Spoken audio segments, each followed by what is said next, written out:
What's going on, everybody? Thank you guys for being patient. Appreciate y'all. Y'all know how it is, man. Unfortunately, like I said before, once I get going, I try to keep it going. But it's just been one of them things. So hopefully everybody's doing okay out there. Happy Saturday to you guys. Thank you for blessing us with your presence, being here, supporting the show. We're all thankful to wake up another day to be alive. It's a beautiful Saturday, nice and sunny on the East Coast. Winter type weather. It is what it is. But it's nice. I'll take it. I mean, we just had snow the other day. Like, this weather's wild. So once again, thank you guys for being here and tuning in. Appreciate all of y'all. Also, I want to say a special thank you. Well, you know what? I'll hold it. I'll wait, till a couple more people get in here. But yeah, man, thank you guys for being here and supporting the show. Man, what can we say, man? What can we say? It's a very interesting, special time. And I'm sorry, guys. I hope that because I'm noticing the last few shows, I'm noticing that the internet seems to be spotty. It's kind of going up and down a lot lately. So what I'm gonna do is I forgot who suggested it. I don't want to, man, I can't remember.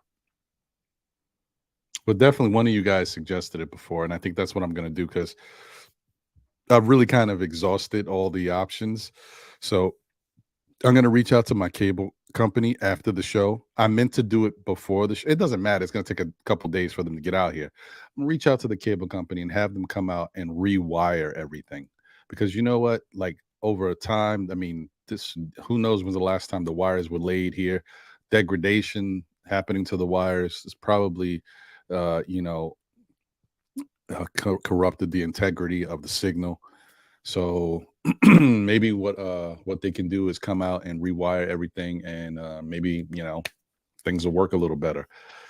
Yeah, unfortunately, like I said, I can't really do nothing about the main area, the main signal that comes from somebody's backyard in the back over there that doesn't allow them to get access to it. So, but maybe rewiring, because over time, anything can happen. Wires get loose, they get moved around, they get hit. So maybe that'll help. And shout out to whoever said that, if you remember who you are, because I remember somebody put that in there. Ron, maybe you need to have them rewire everything. And I was like, yeah, you're right. So I'm gonna do that. Appreciate all of y'all. Thank y'all once again for being here and chopping it up. It's another beautiful Saturday. You know what this is? A little cup of Joe or Joanne. Listen, Yeah,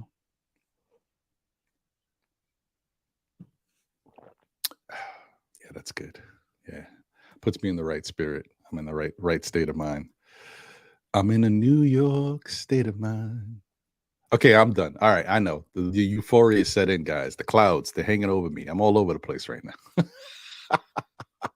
It's a beautiful thing. It's a beautiful thing. Shout out to the chat, man. Thank you guys for being here as always. Salute to y'all. David L's in the building. What's good, David?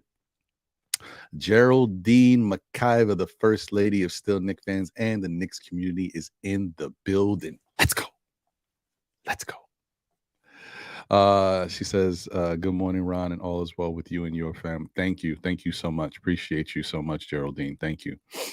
Walter Blackman is in the building. Appreciate you, my guy. He said Knicks will make it to the second round of the playoffs. Okay. I like it. I like it.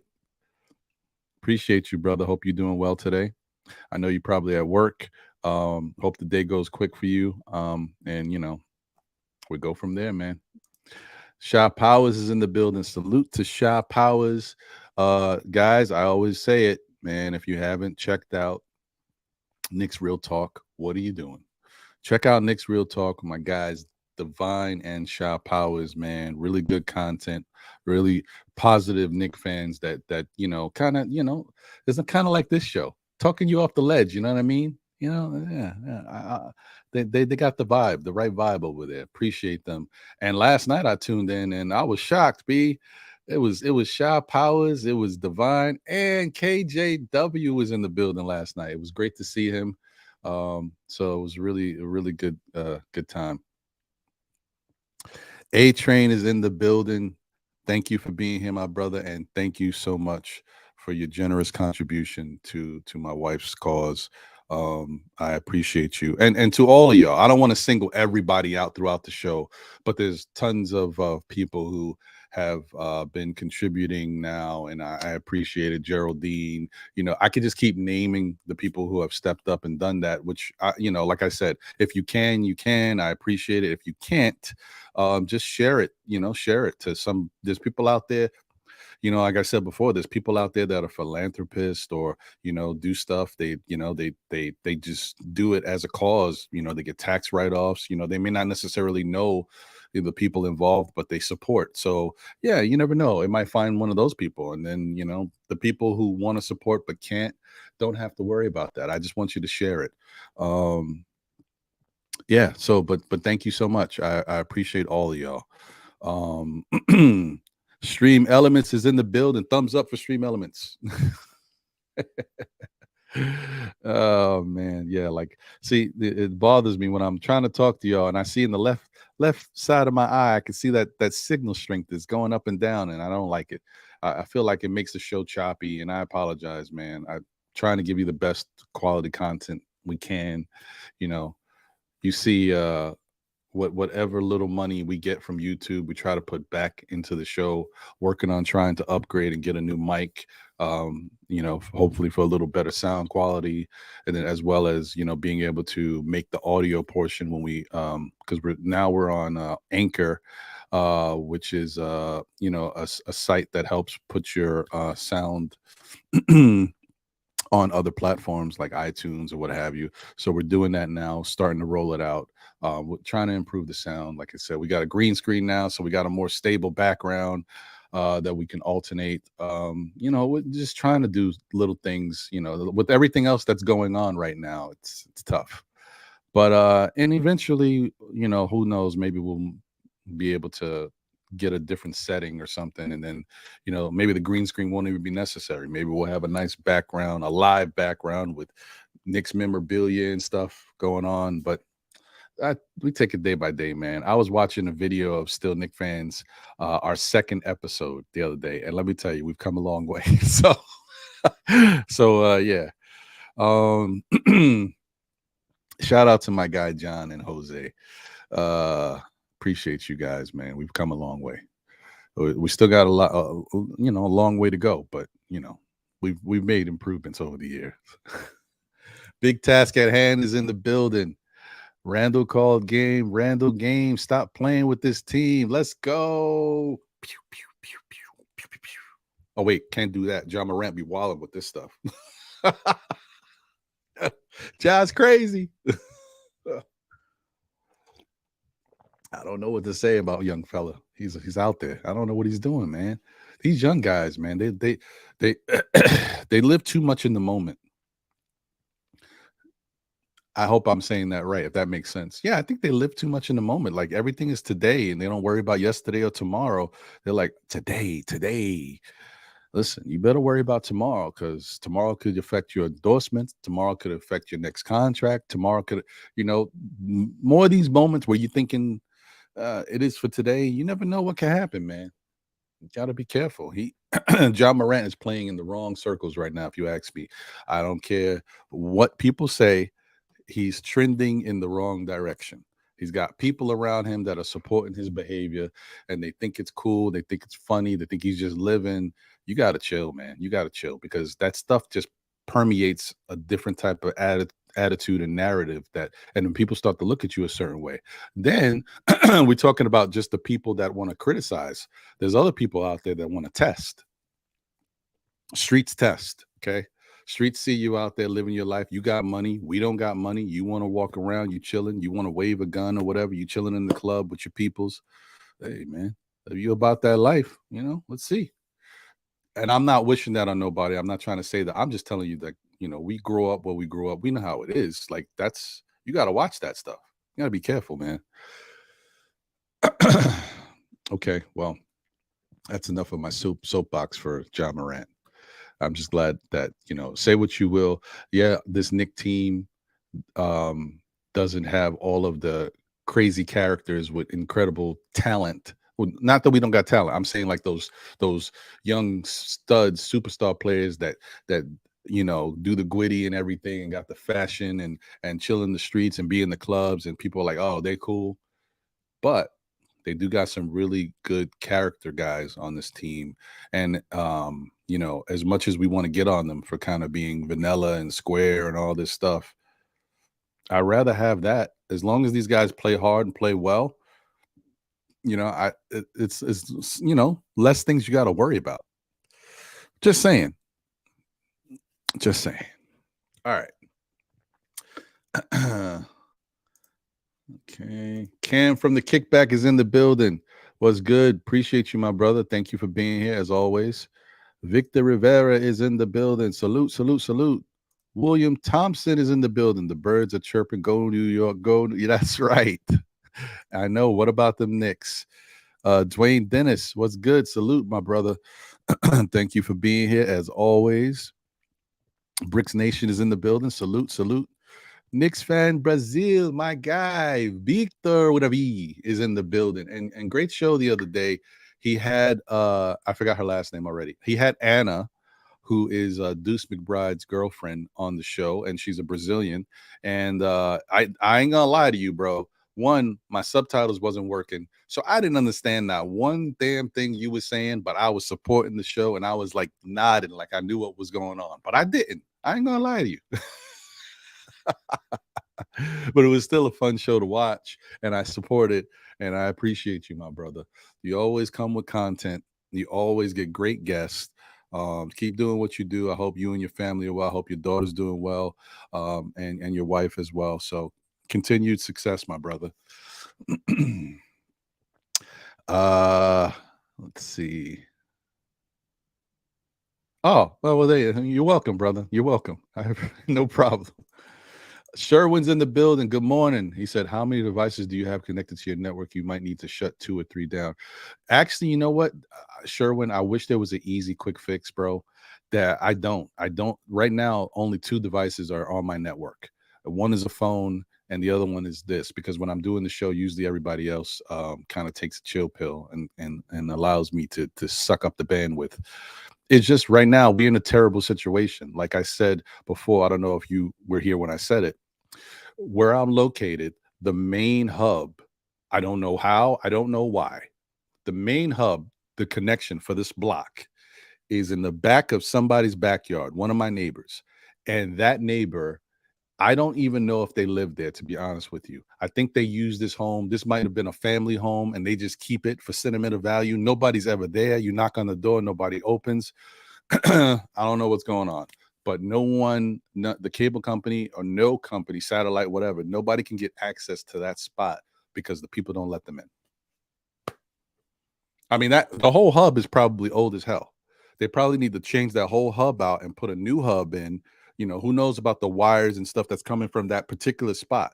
Because when the guys did come out here and check the stuff in the past, they've always said the signal strength is off. There's some discontinuity or something. He said something like that, because the signal strength that I get when I'm on the street is strong. By the time I get into your apartment, it decreases. So listen.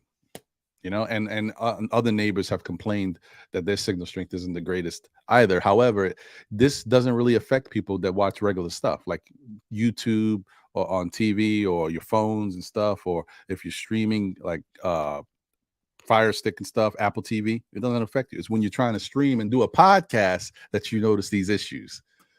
But it is what it is. D Coolest 718, I appreciate you. Thank you for being here. Let me see. Jay Boogie's in the building. He says, shout out to the chat. Happy Saturday. Blessings be upon us all. Bam, will you please move your face out the way? I'm about to drop step and one on you. And one on you, Julius, a.k.a. Kodak Randle, a.k.a. the Black Messiah. Yeah, Woo, he was in the bag last night. He was getting it. Shout out to Julius, man. Shout out to Julius. Oh, look at Sherwood always taking shots. Happy 25th birthday to our one Obadiah Toppin. When will the so-called development come? Well, listen, this is what I want to tell you guys. And I guess to Sherwin once again. Obi, if you notice, because I've been looking at these metrics and defensive stats, but I don't put too much into all of them. Obi's overall team defense has gotten a lot better in the last 7 or 8 games. Hint, hint. I don't know what changed for the Knicks during that time. But anyway, since Josh Hart has gotten here, everybody's playing a lot better defense. Obi as well. Obi's points against or possessions against or something like that improved dramatically since Josh Hart has been here. It's on the, you can look it up on NBA rankings, the stats. His level has gone up. He's been really good in these past 7 or 8 games as far as his team defense and individual defense, just keeping guys in front of them and affecting shots, right? However, it's not enough. Obi got a lot of improvement to do on the offensive side and on the defensive side. The other day when he missed that dunk, I know people were kind of clowning him a little bit. I wasn't mad at him because I like the fact that Obi was getting out there again. And then he came back and redeemed himself on another opportunity because he's getting out there. And we just need to see more of that. Like, these guys are not going to be, I don't think Obi's ever going to reach his full potential as long as Jalen Brunson, Julius Randle, RJ Barrett are on this team. Like, there's other guys that are ahead of him. Obi needs to be a focal point to improve because he was a focal point all throughout college. I mean, he averaged around 30 points per game, something like that. He needs to be that guy, and it's not going to happen with the Knicks. Now, while he's a Knick, all I want him to do is try to play good team defense the best he can. I want him to get out there on the break and be a nuisance for people, make these teams run and have them focus on him. I want him to be aggressive at the rim, and I want him to knock down an occasional 3 if he's open. But I wouldn't mind if it's an 18-footer either. He can hit a 2. It doesn't have to be a 3, Obi. Just saying. And that's all I can expect from Obi, to be honest with you right now. I don't expect anything more. I don't think we'll ever see it. As long as those other guys are here, I don't think we'll ever see it from Obi. So that is what it is. If we want to see improvement or growth, he's going to have to go somewhere else. Sorry. Hate to be the one to say it, but that's just the truth. That's the bottom line. That's how I see it. Agent Super Argo is in the building. Salute. What's good, my brother? Good to see you. KG Frederick is in the building. He said, and thank you for being here. He said, feeling real good about my Knicks. When this year's draft comes around, what position should the Knicks address, or do we go best player available?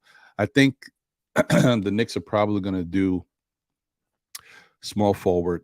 I think everybody feels like a 3-and-D type small forward is the biggest need right now. But if that guy is not there, then I think they're just going to go best player available. You know what I mean? And we don't even know if that player will be a Knick for too long. You know what I mean? That player might get flipped in a trade to go get that 3-and-D guy that we want from somewhere else. You know what I mean? We'll see. But I think that that's what they're going to do. They're going to try to get the guy that they need. If the guy's not there, they're going to try to draft the best player available, like the player most coveted that everybody else will want. And then they're going to try to flip that guy along with maybe Obi or Deuce, whoever else. I don't know.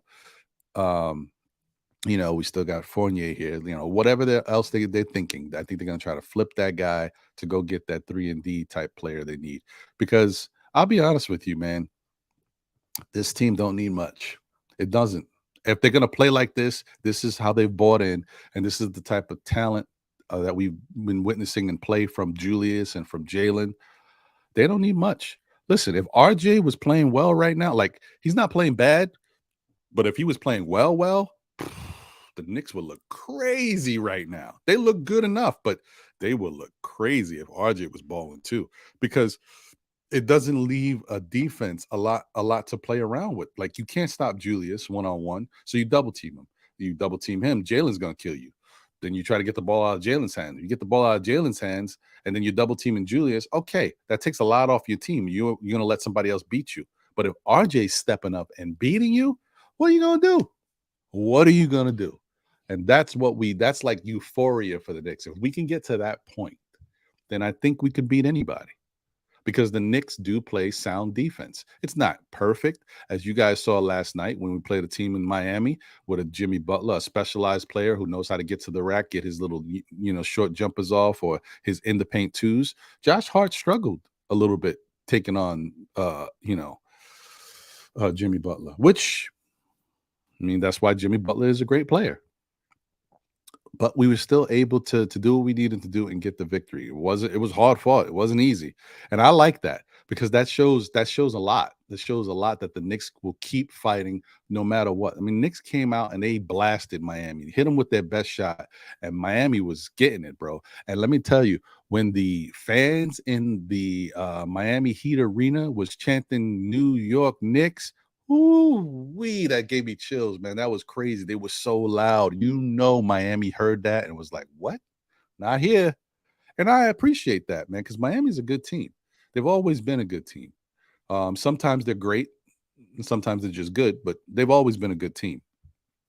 And last night, they didn't want to hear that. Last night, them dudes got pride, man. They came right back and eventually cut into that lead and started going, playing Miami. That was like a wake-up call for them. And it was good to see. And it was also great to see that we withstood Miami's best shot to get back into the game, and they almost took it from us. If it wasn't for Julius's shot, we would have lost the game, yes. And certain things happen.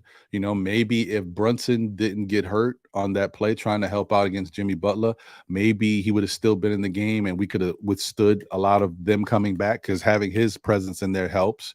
But let me tell you, it's great that he came back in the game. And if he didn't come back in the game, I'm not so sure we would have won either, because he hits big baskets. He's a stabilizer. So I don't know, man. It was crazy. It was really fun to watch that game, bro. That definitely gave you like a playoff feel. Jay Boogie said, I'm watching Walt Clyde give Archie Clark the business on NBA TV at 1973 Classic. Wow. Age of Super Argo said, the cardiac Knicks never quit, even when the referees try to steal the game from them. That's how you're making it. Pudge Nice in the building. Salute, salute, salute. Shout out to you. Glamour Knicks is here. Julius Randle double bang for the win. Let's go. Good to see you, Glamour Knicks. Appreciate you. Mets, Knicks fans, let's go is in the building. Salute. Good to see you. Cash out James, gold all in my, you know what I'm saying. He says, salute, Ron, prayers and healing for your family. Thank you, my brother. I appreciate you as always.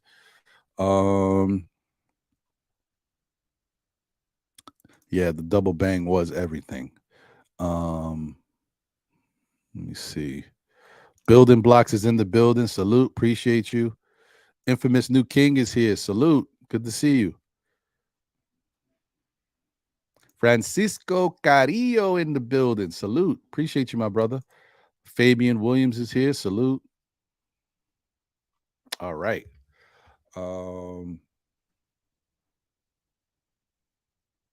Yep. You ain't lying. Them old Knicks didn't have this type of heart, man. This is a combination of sound basketball play for the most part, defensively getting after these guys, offensively putting pressure on these guys, and supreme confidence. And also shout out to Julius Randle for what he said last night. He said, we all love each other. They look like they're having fun, guys. If you guys remember earlier in the season what I said, and I'm not trying to do that whole, I said that no. What I'm saying is, I said from the beginning this year, I need this Knick team. This is why I like Theo Pinson so much. I need this Knick team to go out there and play for each other, believe in each other, and start having fun again. And they look like they are having fun. The addition of Josh Hart, not only is it big for the team as far as who he is as a player and the dog in him, but it also gives Jalen Brunson, a real close person that he crafted his skill with and believes in and makes him happier. You know what I mean? Put a smile on his face. Now he's open. You guys remember when Jalen first got here, and he's still that way, but when Jalen first got here, how kind of quiet and calm his demeanor is, like not showing too much emotion. You know what I mean? He smiles here and there, but you don't see too much from him. Notice how in this 8-game win streak, ever since we got Josh, he's been smiling more, a little happier. He's hugging Julius, not letting him go while he's doing his press conference. Like, you see Jalen's personality is starting to come out now. I'm saying good moves by the Knicks as far as, building, bringing in character guys, and continuing to do what they need to do. So, yeah. Let me see here. Felicia Lee is in the building. Salute. Thank you, Felicia. I appreciate you. Did I say what's up to my guy? I don't know if I did. I think I did, but if I didn't, Ron Sarmiento in the building once again. If I said it twice, it's you deserve it. What's good, bro? Yeah, okay. I think I said what's up to everybody. Cool. Yeah, so really beautiful thing, man, watching this team play. Oh, and now that there's more people here. Oh, Brooklyn Butch is in the building. Salute. What's good? Now that more people are here, I just wanted to say thank you to everybody who has been supporting my wife's GoFundMe and everything, whether it is you contribute personally, if you can, or if you've been sharing it around to other people. Thank you for that. I really appreciate that. So I wanted to thank you guys personally on air. I can't thank you all individually, but as a group, a unit, you know who you are. I thank you wholeheartedly. Appreciate it. Okay, so guys, these Knicks, man, these Knicks. You know what? Let me even save it. Let me hit the intro, and then I'll come back and get you with it.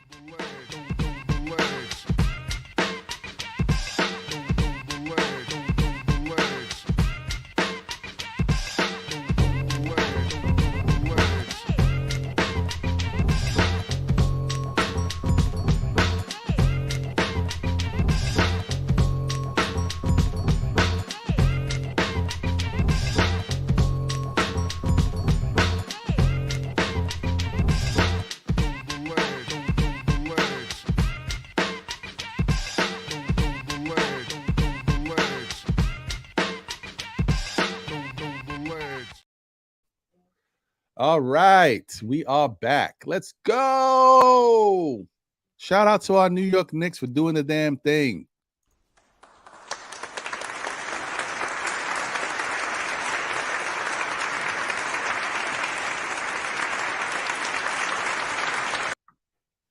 Let's go, guys. Listen, I told you before, I'm going to need it. I'm going to get it. I got it. Let's go. Knicks 8 in a row against Miami. All right. Some people might say, I don't know about these Knicks. They real? Hell yeah, they're real. We beating whoever we taking on right now. Let's go, man. Boston. All right, let's do this. You know what I mean? The teams that we should be beating that might be a letdown game. No, let's beat them too.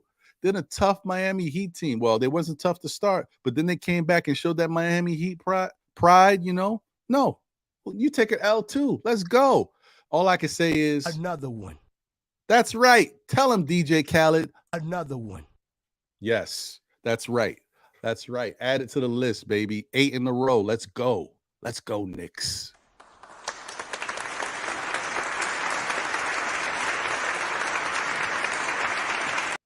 The NBA is not ready for this Knicks team. They still watching. They like, oh, I don't know if it's real yet. Don't worry. We love that. That's right. That's right. Keep sleeping on us. It's okay. We right here. Brooklyn Butch said, bang, bang. Yeah, it was crazy. Mike Breen was losing it. I loved it. I loved every minute of it. It was fantastic. I'm sorry, Knicks fans, Brazil. When I did it, I used clips from when the show first started, a lot of that. And so unfortunately, I didn't get you. But don't worry.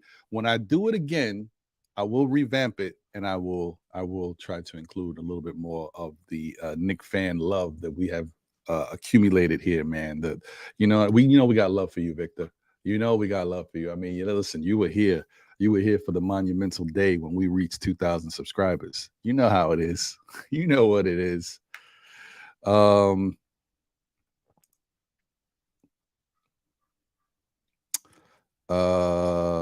me see here. Or was it 1,000? Maybe it was 1,000. I don't remember. That's how. See, time flies, Victor, and my memory's bad. But you were here for monumental occasions, and you're a friend of the show. Doesn't matter.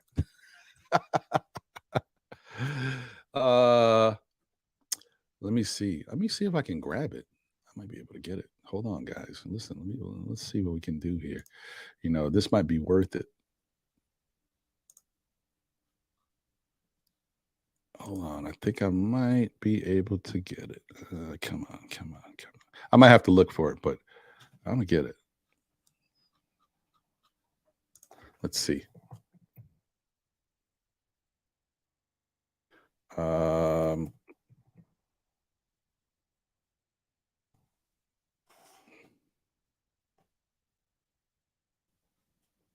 Yeah, yes, sir. We got it here.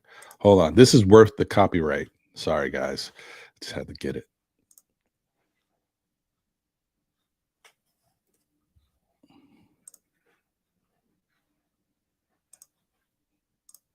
All right. All right, let's share this real quick. Because, I mean, this is a moment. You just got to take it all in. There we go.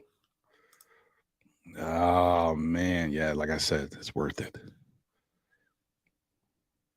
The drive, stripped by Butler. Randle gets it back. Randle puts up a three. Bang! Bang! Randle knocks down the three with 7/10 of a second remaining. Iguodala.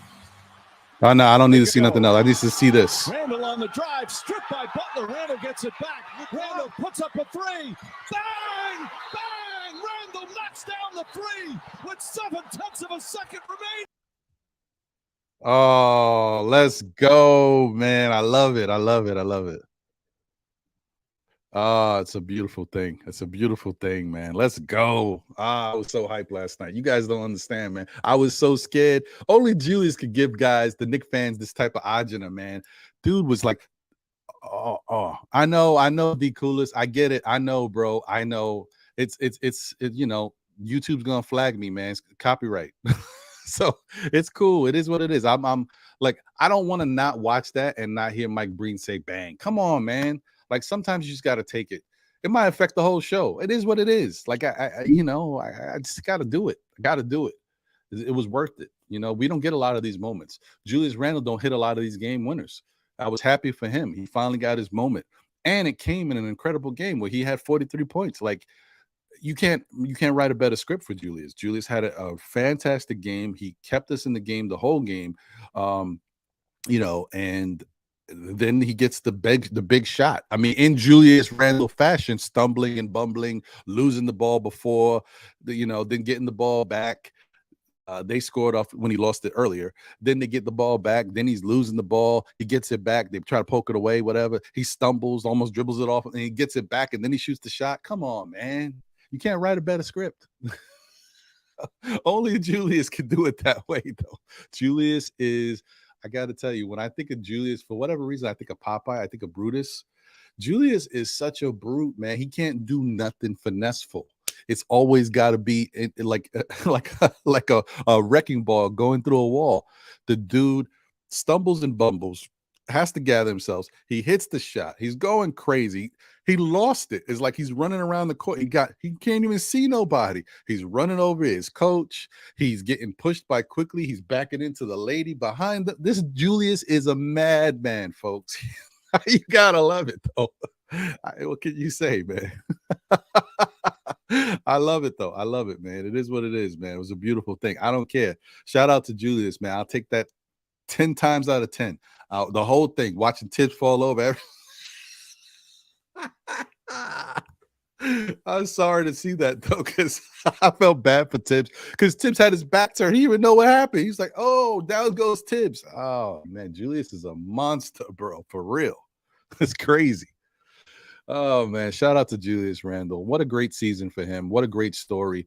Um, I don't know. I said this on Twitter. I don't know if Julius qualifies for the most improved player. I don't think so. Because remember, Julius, even though he had a bad year in Knicks fans' eyes last year with everything that went on, the numbers still looked pretty good. They weren't horrible numbers. This year, the numbers are, of course, much better. But I just feel like if there was a, I don't know if the NBA has a comeback player of the year. Yo, Julius deserves it, man. After everything that happened last year, some of it his own fault, but just the way he went through everything and the mental stuff and how he's come back this year, not only playing better brand of basketball, but I'm not knocking him for that. That comes with when everything is good. Like last year, he was dealing with a lot. So of course, this year he's a happier. The basketball looks. His actual contributions look better. I care about his mental. His mental is strong. He's in great shape. He's a great teammate this year. Like Julius Randle is the best teammate I've seen him be since he's been on the Knicks. I don't know about his other time in other places, but as far as the Knicks, this is the best teammate I've ever seen him be. Like grabbing guys, putting them in huddles, going up to them, telling them, "Come on, let's get it together." Calling guys out when they make bad plays and then acknowledging them when they make the good play. Like Julius has been fantastic this year, guys. I don't know if you guys really realize how great of a teammate Julius has been. Watching him just looking at the games. This is the same type of stuff we didn't see at all last year. He's doing it all year, every game, picking guys up, picking dudes up off the floor, hitting guys in the chest. Come on, let's go. Talking to Mitch, talking to Quick, talking to Grimes. Yo, Julius has been great. And that's it. I'm not going to continue to say it, but you get it. There should be no more Julius hate. Let's move on from that. I know people are running around today with the redemption story and like, oh, where were you guys when I told you I don't need to do all that. I don't need to hear all that. I'm just happy Julius is doing what he needs to do for him and how it affects his teammates. I just love to see it. I don't care about nothing else. Last year, I forgot already. I don't even think about last year anymore. I've moved on. Okay. And that's how every Knicks fan should be. Last year was last year. We've moved on. This is a brand new year. Julius is playing the way we expect him to play. He's been a great teammate. That's it. Let's move on. Done.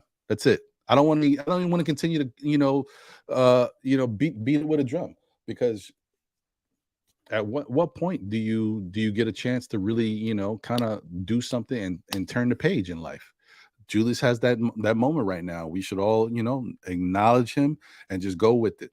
All right, the page is turned. Julius is our guy right now. And speaking of that, now I have ideas, guys, but you got to understand, I am not technically challenged. I don't want to say that. I'm smart with technical stuff as far as knowing things, right? Because that's what I do for a living. It's part of my job. I am not good at orchestrating graphical stuff like editing and doing things quickly. Like I got to think about things and have ideas, but it don't always work. Like today, I had an idea right before the show, but there's no way I could get it done before the show. I wanted to put Julius Randle in a Batman costume. I wanted to have him on the screen. I wanted to have the voice playing from Batman. He's not the hero we need. Not the hero we deserve, but he's the hero you know what I mean? Like I wanted to have that plan, but I couldn't get it together. All right. But that's the point. I think Julius Randle is the star we didn't know we had. Okay. Julius Randle is the star we didn't know we had. This guy's a star. I'm convinced. Okay. 2 years ago, he showed that he's an all-star. Last year, he struggled. He had a lot of stuff going on, mentally, everything. So that you can't, I think it's not like you give him a pass, but you got to understand he wasn't who he normally is. Like mentally, he was broken down. He had other stuff going on. This year, he's back to being normal. His mental is right. He's sleeping well. He's a better player, better teammate. And look at the production. Look at the results. So to me, it makes it seem like when Julius is right and he just focused and does what he got to do, this is the type of player Julius is. So if this is the type of player Julius is, that means Julius is a star. We've got a star on the Knicks, guys. And not only do we have one, we got two. Because I don't care what nobody says. Jalen Brunson is a star. I told y'all that Jalen Brunson showed me what he could do with the Dallas Mavericks last year. When Luka's not on the court, Jalen gets busy. Then we seen him go into the playoffs, and people are still like, well, I don't know. Luka's the guy on the team. Jalen's the second. Listen, how much more you got to see? Now he's with the Knicks, and there's no Luka, and Jalen can have the ball in his hands and look at how he's playing. He's balling out. Dude got hurt, still dropped 25 or whatever last night. After came back in and gave us a little Willis Reed type flow. What more you got to see? Jalen is a star. So that tells me, guess what, Knicks fans? We got 2 stars on this team. Jalen Brunson and Julius Randle. We always said before that in order for us to win and compete in this league, go up against the elite talent, we're going to need stars. Well, we got 2 of them. Now, do we have necessarily that's the last piece that we need in order to become a true championship contender? Maybe we don't, maybe not yet, but are we on the road to being that type of team? I think yes. This is the blueprint that guys have been talking about for a while, who wanted to see the build happen, wanted to see the growth with the youth. You have to retool and revamp your team, go out there and bring in young players. You develop the players, get them to a certain point where you can start to see the better of them, not the best of them, because they still got time to grow, the better of them and how they affect the team and work as a team. And then you know what you really got. So now you can say, and that's what the Knicks are going to do this year. Now they can say, okay, this is who we are. This is what we need now. We didn't do this, or we struggled at this. We need this piece. Now you can actually put it together. But you had to get to this point. All that going back and forth and dealing with, Quickly and Obi and let the kids play and watching Tibbs, be stubborn. It was for us to get to this point. And shout out to Tibbs too. Tibbs deserves a lot of credit too. He finally put the switch on and said, listen, I'm going back to Tibbs' ways. I'm going back to my defensive ways, and I'm going to play guys that way. And now everybody else got to buy in. You want to play on the court? You better buy into this. I support that. I support that. And so I'm going to give him credit for what he's done. Now, I will say a lot of people have been saying, and I agree with that too, the players are playing now, okay? The players have bought in, and it's not now Tibbs' X's and O's, they've always been the same. They're still there. But now the players are executing. Now the players believe in themselves and their teammates, and it's coming together. That's the difference. And then also you got a dog in Josh Hart that makes everybody else better, because they know he's going to go to war with them. And if they mess up, he's there to help pick it up. Josh Hart puts everything on the line. So I'm just saying, like, it's all coming together nicely, guys. Are we there yet? Maybe not quite, but we are definitely getting closer. We are definitely getting closer. And this is a blueprint for success. If we can continue to keep this going and just build on it, and then we'll find out what the missing piece is. And it may not be a superstar. We may not need a Ja Morant type player on this Knicks team, because we got 2 stars. That's it. I said it again. We have 2 stars here. Okay. All right. Let me see what's going on with the chat. I see a lot of stuff happening here. Agreed. That's what I'm saying, Agent Super Argo. Last year, his mentor was definitely holding him back, but he definitely has talent. He's a brute. He's Brutus to Popeye, but he gets it done. He gets it done.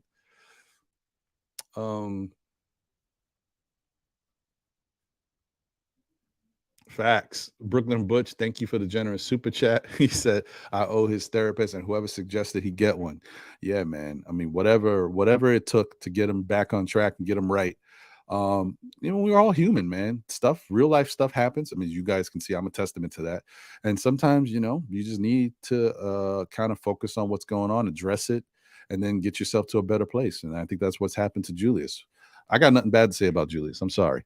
He may mess up, and I'll criticize me when he does something wrong, like a regular basketball player. But as far as that other stuff, I moved on. I don't even want to think about that no more. Fabian Williams says he's had his times when I see him going back to last season stuff, but he catches himself, or one of the coaches or players holler at him to get him back in control. I agree with you. I've seen those moments too. And yeah, it's all about learning and growing. Big facts, Ron. Way different from years before in the game on the bench. Very verbal. Yeah, I agree, Shop Powers. Yeah, it's just different. It's different right now, and it's not just because they're winning, guys. It's how they're playing, and how they're playing is the reason why they're winning. But we saw them go on an 8-game win streak earlier in the season. I didn't feel the way I feel now about this Knicks team then. I like the 8-game winning streak, but this 8-game winning streak means a lot more. The way they're playing, the way they're doing things and carrying things out, a lot more impressive.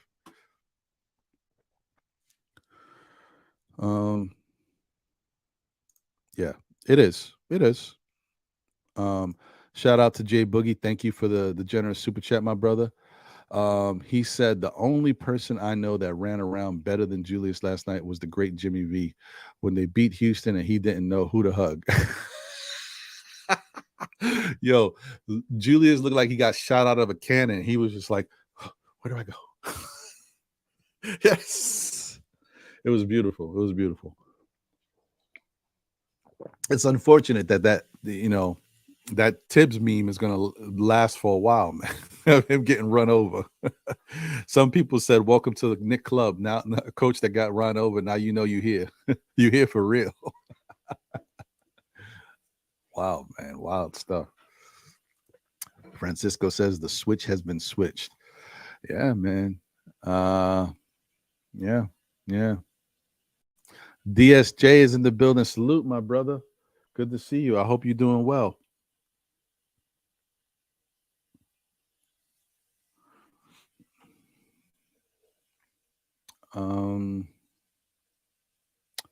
Let me see here. Where was I? Okay. Shah Legacy is in the building. Salute, Shah. Appreciate you. Thank you for being here.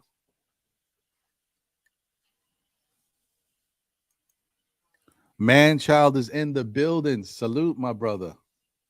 He said the shot gave me an adrenaline rush like never before. I hear you, bro. And what does Shaw Legacy say? I'm sorry, I skipped. We knew Randle was a star. A lot of y'all just didn't want to admit it because of the favoritism. Randle been nice. Yeah, but I'm just like, the problem, Shaw, is like Randle's always had skill, right? He's always, and he's a double and a half type player, get you 20 points, get you 10 rebounds, get you 4 or 5 assists. We always acknowledge that for him. But my problem with Julius is just, I felt like Julius was the type, and that's not just from last year. I just felt like he was the type that he was too focused on just going out there and playing basketball, what he needed to do, that he lost focus on just the team aspects of the game, other things you got to do, other ways to help your teammates, other ways to pick up your teammates and make them feel like you are like a part of them on the court, not off the court, because we've heard that Julius is a great teammate off the court. He talks about all this type of stuff with them. He works with them. He bigs them up, but it's not that. It was about, as a fan, what you see on the court.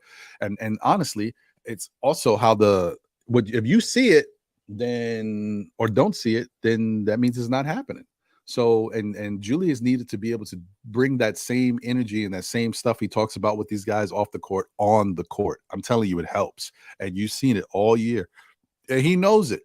Not only, I don't know why he's doing it or what switched. Maybe somebody told him. Maybe he saw videos of last year and saw that it was evident that he was really not doing that. But this year he's been doing it all year, going over to teammates and hugging them, or not hugging them, you know what I mean? Like showing them love and doing different things, getting on them when they do bad, or giving them praise when they do good. Like, there's a switch happening with Julius when it comes to that stuff. So now I respect his whole game, and I think that now he's doing things to help make the team better. Like, now that builds character for him, and also shows the rest of the guys that, hey, I do really believe in you guys. We can do this together. Because sometimes when Julius is hot, he used to go nut before. Now he'll pass the ball. You know what I mean? Now he'll pass the ball. You double team him, he's trying to get the ball over to somebody else and you see him jumping in the air trying to do a little razzle dazzle pass to Grimes, or a quick pass to Quickly to get them the best type of shot. Now the only problem is that Julius is a brute, and sometimes them passes got that Michael Vick touch on him. He be throwing BBs, man, but it is what it is, man. I appreciate him. I appreciate what he's trying to do this year and what he's become. And Geraldine says Tibbs is talking to his assistant coaches now. Yeah, a lot of stuff is happening. I don't know. I'll take it, Geraldine. I'll take it. Yes, that's what I'm saying. Randle is showing us he is a leader. It's not just by how many points you can score. It's about, believing in your teammates and showing them you believe in them and telling them, like, the interaction. Another good thing about this team is they talk a lot more now. Quickly talks on the court. Uh, I've seen Mitch talking on the court. Josh Hart talks. We know that. Like, I'm seeing them talk on the defensive end or on the offense, like they're communicating. And now they got these little huddles that they do now. This year they've been doing it a lot more than I've ever seen them doing it. The huddles, the college huddles. So that's good. It's good. I think they need that. Worldwide L is in the building. Salute my brother. What's going on? Appreciate you. As I always say, guys, if y'all haven't checked out For the Love of the Game, what are you doing? As my guy Heck would say, what are you doing? Worldwide L, my guys, Hard Will. And shout out to Canteen Wireless too. Not only, have they been a great sponsor for their show, but the gentleman also not sponsored us, but also contributed to us with, beautiful super chat in the past, and just tuning into the show and showing love.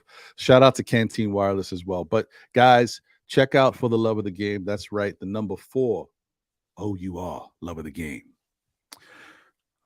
Gideon Amankwa is in the building. What's going on? Appreciate you. G Money is here, folks. Am I my brother's keeper? Oh, hold on. Let me get my camera went out of focus. I got too hype. Can we get it together? What's going on? Hold on. Let me hold it a little longer. All right. There we go. Now we got it. Sorry, guys. When I put the fist up, I must have, I derailed it. Worldwide Elsa, I'm still floating. Yeah, man, that was beautiful, bro. And it was beautiful. It's beautiful that the Knicks, withstood that fire that Miami was coming with, and that defense. Let me tell you, that defensive intensity, Miami was getting crazy with it. I mean, they were trapping and stuff. They were getting real, like, physical, and they were staying right in front of their guy when they turned it on. I mean, everybody. Even Cody Zeller was getting in there and playing good defense at a point. So yeah, and they withstood that, and to hit that shot, and for Julius to hit it, what a special moment, man! What a special moment. Stafford Don is in the building. Salute, Stafford. Good to see you. I appreciate you as always, my brother. Thank you. Hope you're doing good. Thank you, and thank you. My family appreciates it too, my brother. Thank you so much. Thank everybody. Thanks to everybody, should I say? CC, my guy Cartagena is in the building. Salute, my brother. Good to see you. Billy Goat is here. What's good?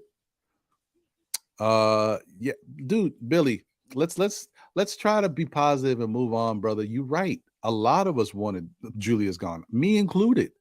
And I told everybody when I said it before, it's not because of his basketball play. It's because of his mental, or the way he was acting on the court, walking off the court, not doing press conferences, Obi on the floor, not picking up Obi, trying to smack laptops out of his coach's head. Like, don't do stuff like that, man. What type of teammate are you when you're doing stuff like that? Just keep your stuff together. Go out there. Every game is a new game. Get it together and just rock with it.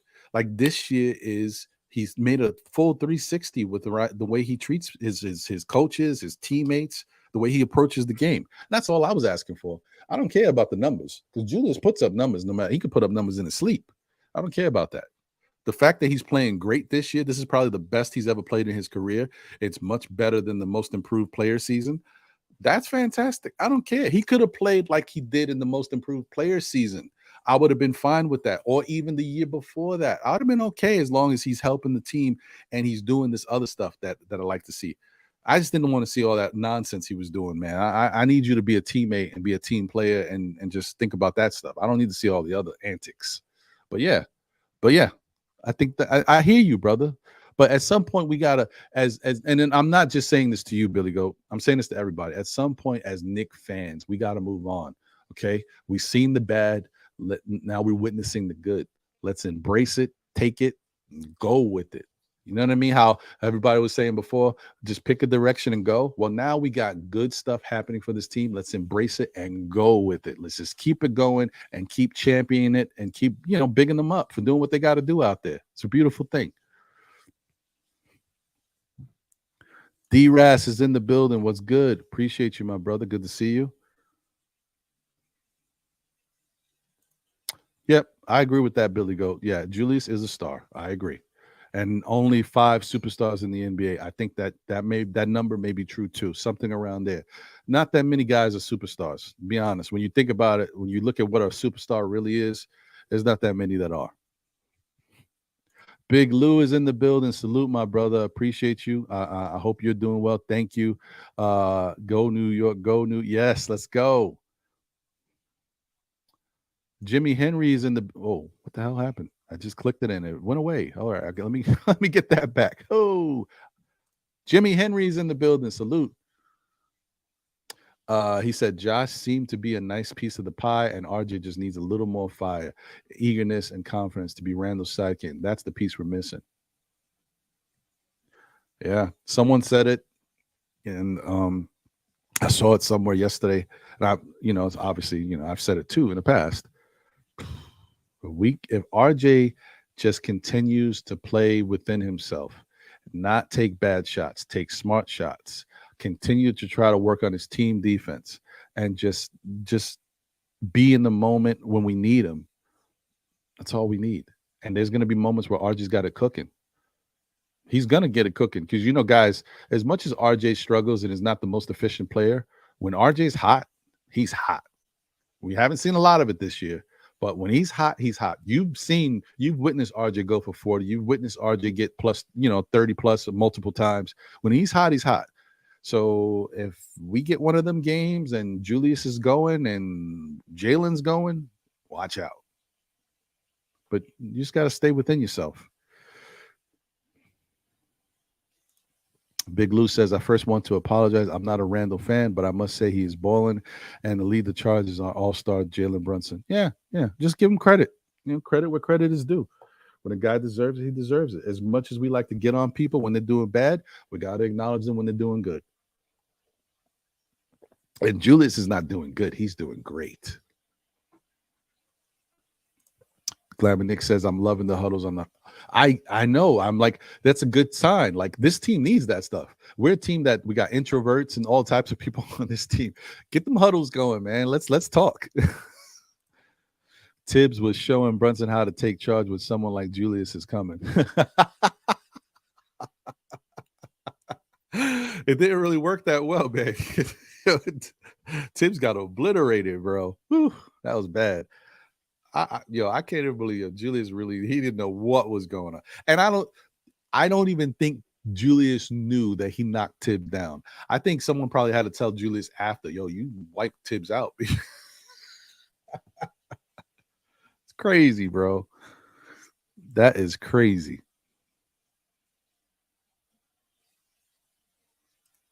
Yeah, but I mean, I hear you, Billy Goat, but in fairness too, that also has to do with Tibbs. Like, these guys need to be trusted. Like, you got to give them the ball and allow them to put the shots up. We complain a little bit sometimes about like Grimes.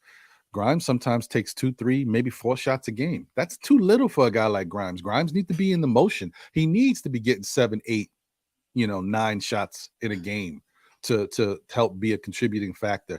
And you also need him to develop some type of rhythm, because you never know when you're going to need a wide open 3 from Grimes to, for him to hit that shot. It could be, you guys see, sometimes that happens in big moments. And if he don't knock it down, that could affect the team. Like, you need him to be in a position to be comfortable to knock that down.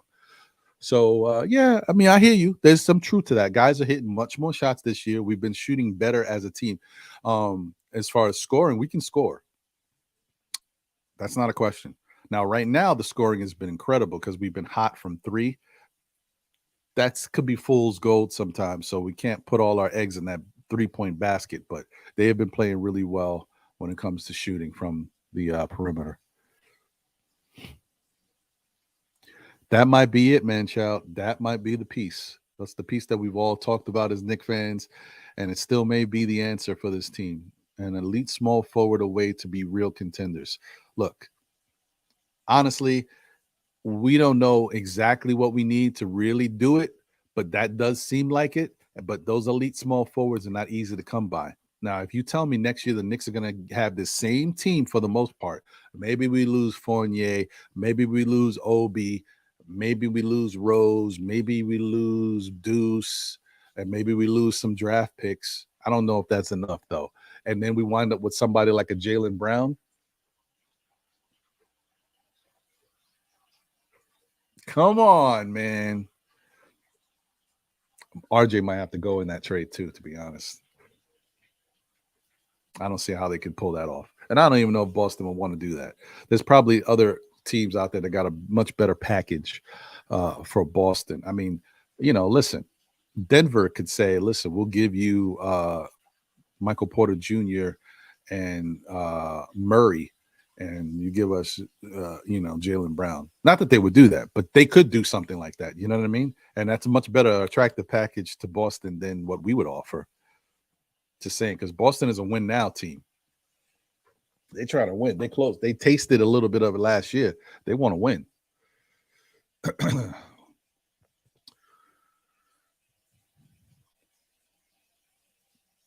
Boogie Down BX is in the building. Salute to you. Appreciate you. Thank you for being here.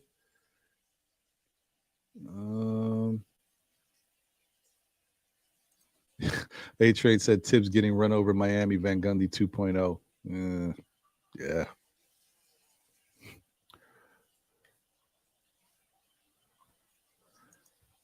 Keyshawn is in the building. What's good, Keyshawn? Salute to you, my brother. Good to see you, as always. Nice is in the building. Salute, salute, salute. You know what? Let me do this now. I think I've talked for wow. This time's flying, man. I didn't know I talked for that long by myself. I'm gonna put this in the chat. If y'all want to join, by all means. I'm sorry. I don't mean to. I was just on one, man. I was so happy, so hyped, and I just want to talk about these Knicks a little bit. And also, I wanted to get some stuff out to you guys. Thank you for everything you've done. And I wanted to kind of talk about the Julius thing. And let's make sure that there's a couple things we understand. Stuff happened.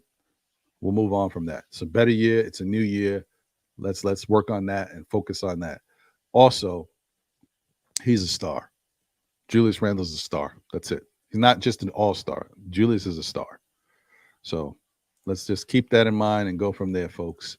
And have you guys noticed in the middle of this win streak how Julius is starting to play better defense, like going after guys, going after moments where he sees he's got to step up, trying to alter shots, not just putting his body in front of somebody. Now he's actually trying to alter shots and get after it. Sometimes you see Julius on the other side of the court try to make his way to the far side to cover somebody. In the past, Julius might just kind of stay there or challenge slightly. No, he's running. I don't know, man. There's something special going on that it's nice to see.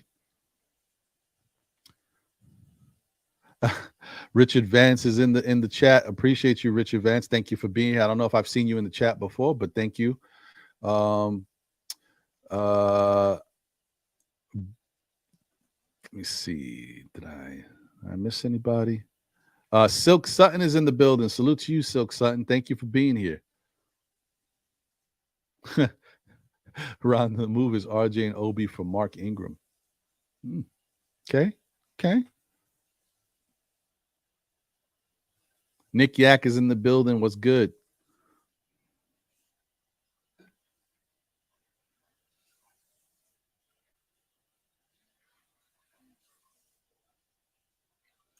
Yeah, I like that. That's a good point, Nick Yak.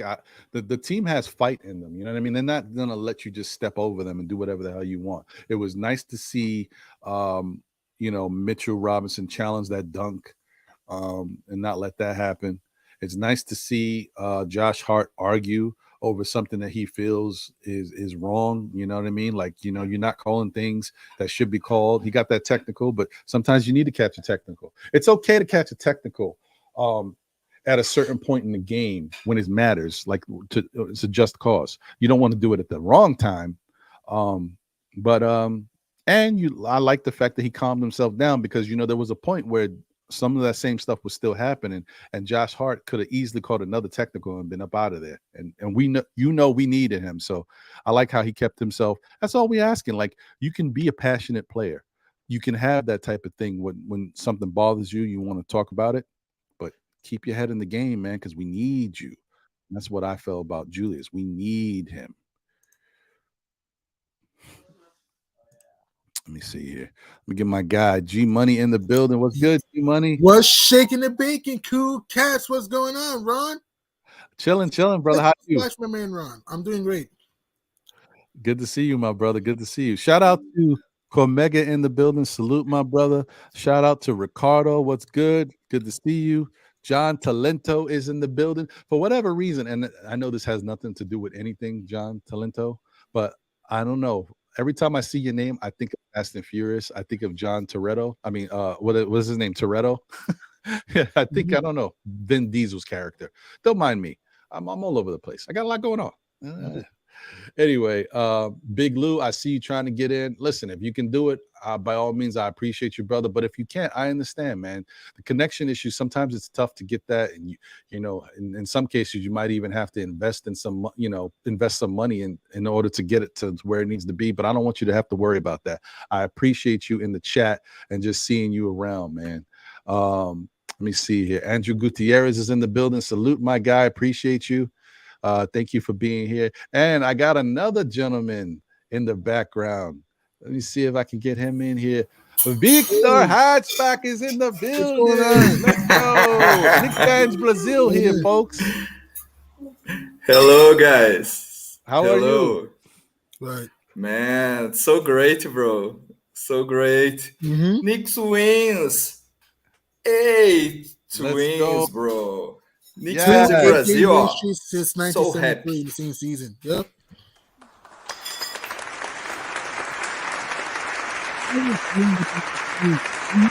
Me wrong all year, guys. I didn't think this would be top 5 in the East. I knew it'll be a better team, but I did not think it'll be this good. Julius Randle has been a Randle rampage this season. Mid-range, 3-ball.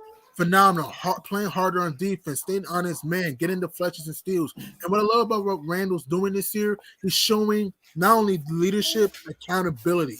JR30, that's what I call him, JR30, is showing accountability, and he's not scared to fail this year. That's what I love about Randle. He's willing to get better. He's willing to make his teammates better this year, playing harder on defense, hit big shots, and also even big plays for us passing, block shots, rebound. He's doing everything. New York has proved me wrong all year long.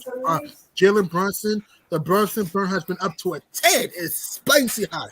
Mid-range, floater, beautiful bounce pass like to Mitchell Robinson to give us the lead, though, in the fourth quarter with the baseline cutter bounce pass. He's been phenomenal all season. Emmanuel Quigley, he has been stupendous, though. 3-ball, floater, spitting the paint, finishing at the rim. He's just been amazing. This Knicks team is growing right between our eyes, man. And Tibbs, I got to do a James Worthy clap. There you go, Tibbs. This is my clap to give you there you go. The proper adjustments. This team is tough. Mitch has been great. Tibbs making the proper adjustments, not overplaying these guys this year, and that is why we're under the schnoz of the Cavs again, the number 4 seed, though. Yes, we are. Bro, we're right there. Bro, Julius Randle, I never criticized you. I'm sorry, okay? We're sorry, man. We're sorry, man. You shut us up this season, man. Listen, you know what? But in fairness, you know, as much as like I said, I think at this time we need to move on. Julius is a better player this year. He's a better teammate. That's it. Last year was last year. That's it. I'm over it. Okay. But I will say, you know, sometimes if there is sometimes it's a good thing, because we are the type of fan base that will criticize. So guys see that and they say, listen, that's not right. But then again, maybe I was doing something wrong. Let me try to be better. And then, you know, that helps, because some fan bases they let their teams and their players do whatever. And they're like, whatever. And sometimes you don't see them change. They're like, okay, well, nobody cares. I'm doing what I got to do. You people love me.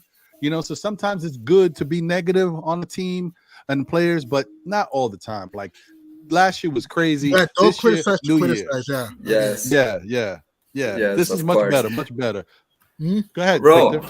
Bro, today, with my wife, I said for her, you like so beautiful, like Julius Randle, clutch time with hits, bro. Even might bring him a double bang. Might bring hit him with a double bang. Yeah. Yes. Very beautiful. Yes. Very beautiful. That was a great moment, man. Listen, and look, you know what? No matter what happens for the rest of this year, that Julius Randle moment is going down in Knicks history. You know that, right? So that's it. It's supplanted. It's done. In Miami too, yeah.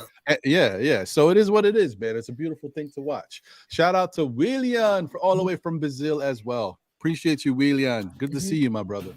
Thank you, man. Yeah. So I'm so happy that they're doing what they're doing. They're playing like this, and they're playing for each other. Like this reminds me of the Big 15. Like, you know, that whole thing when they're all together as a team. Like, that's good.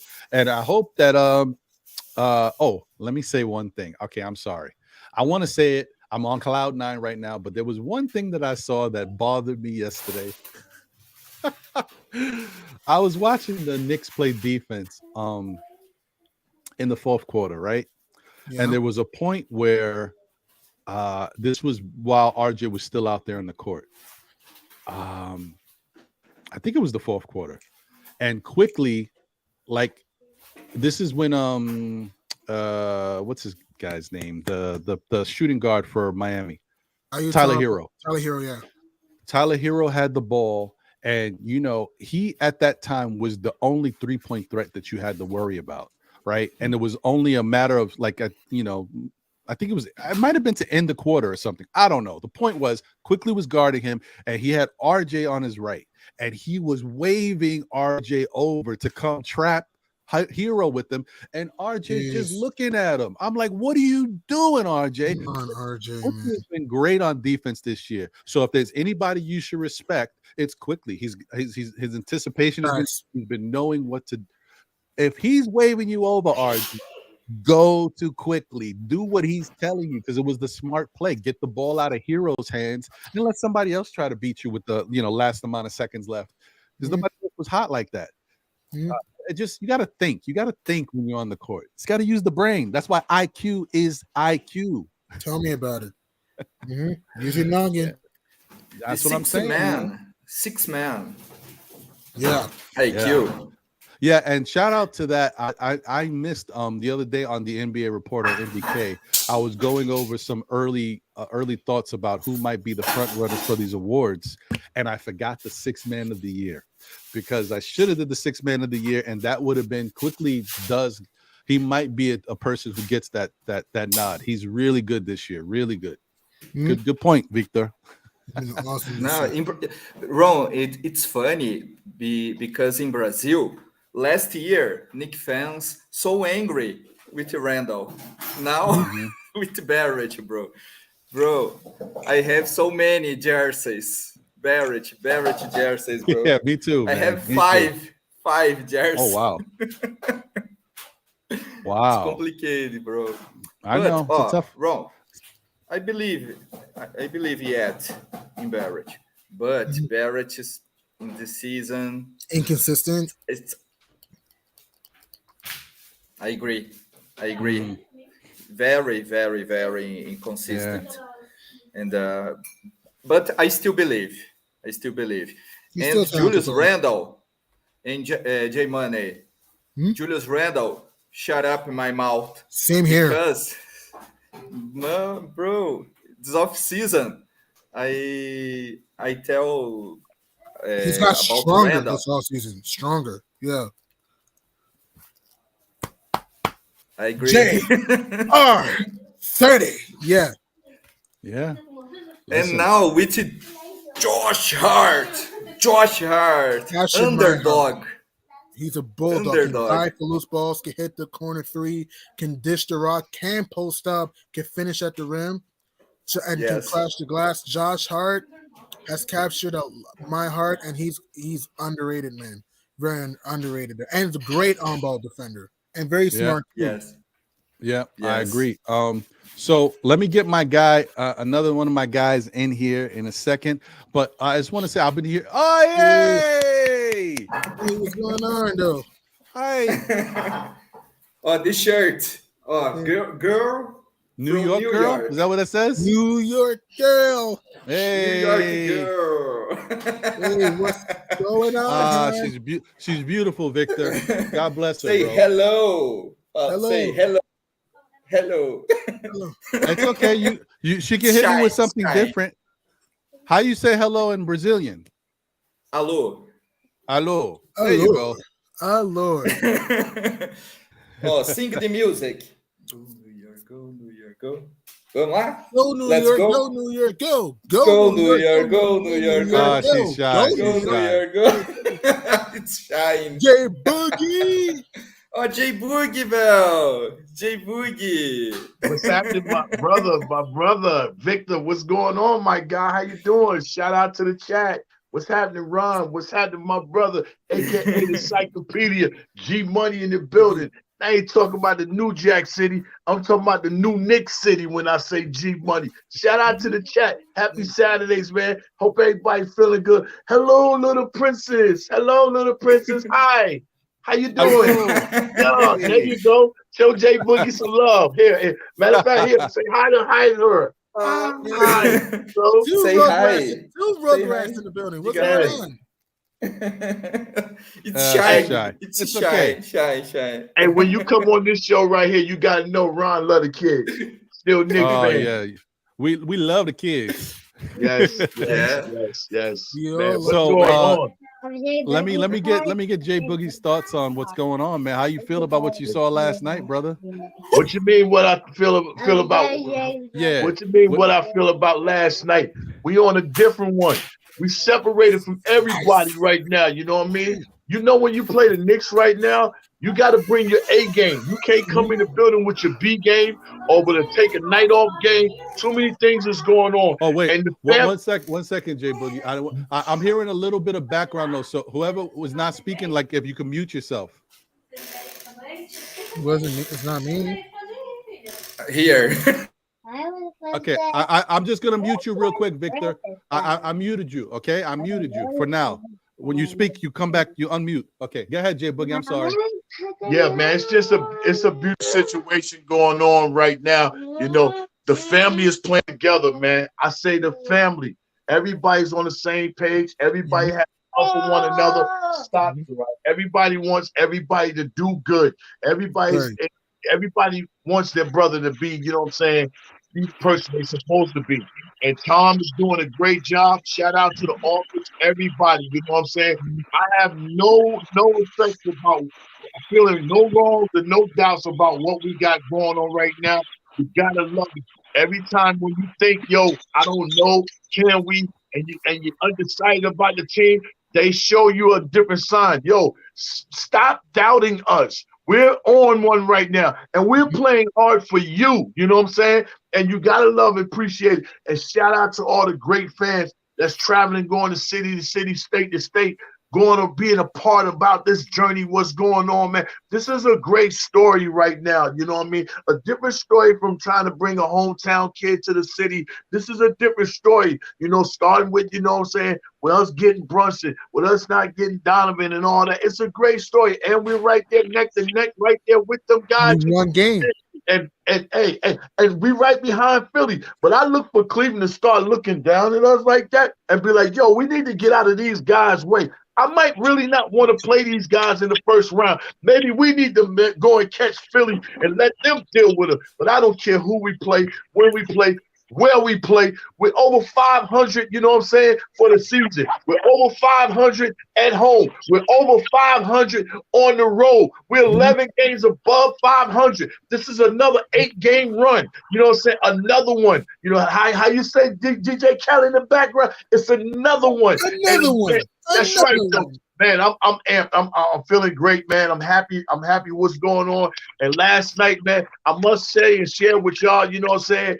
Thank you for everybody that be supporting the music. Last night, that God's point guards, it reached to the Chuck D show and to his show, and it was the last song to be played on a very, you know what I'm saying, special night. They did a very big dedication to De La Soul and everything, and for a basketball to be a part of that, you know what I'm saying, and be the closing act for that, man, that's a great thing, man. So shout out to everybody that's been rocking with us all the way, because That's our music. Just like this is our podcast. Is when I go in the booth, that's our music. Nobody is being an MC for no sports, no team, nowhere. And if you're a part of me and you're helping contribute to this music and put it out there, that music is yours too. You know what I mean? I put it out there for the people, for the entertainment, and I tell the truth about what's happening with the Knicks. They all be bangers. And if something is a bad song, I don't have no problem going back in and do something different, man. But yeah, man, I'm on one, man. Nice, go ahead, man. Do something, man. Help me out, Nice, please. So well, nice. first off, salute to Nice. Appreciate you, my brother. Thank you for being here. But I want to say thank you to Jay Boogie, you know, for always putting out this music and supporting the Knicks. And that's great, man. I'm happy for you.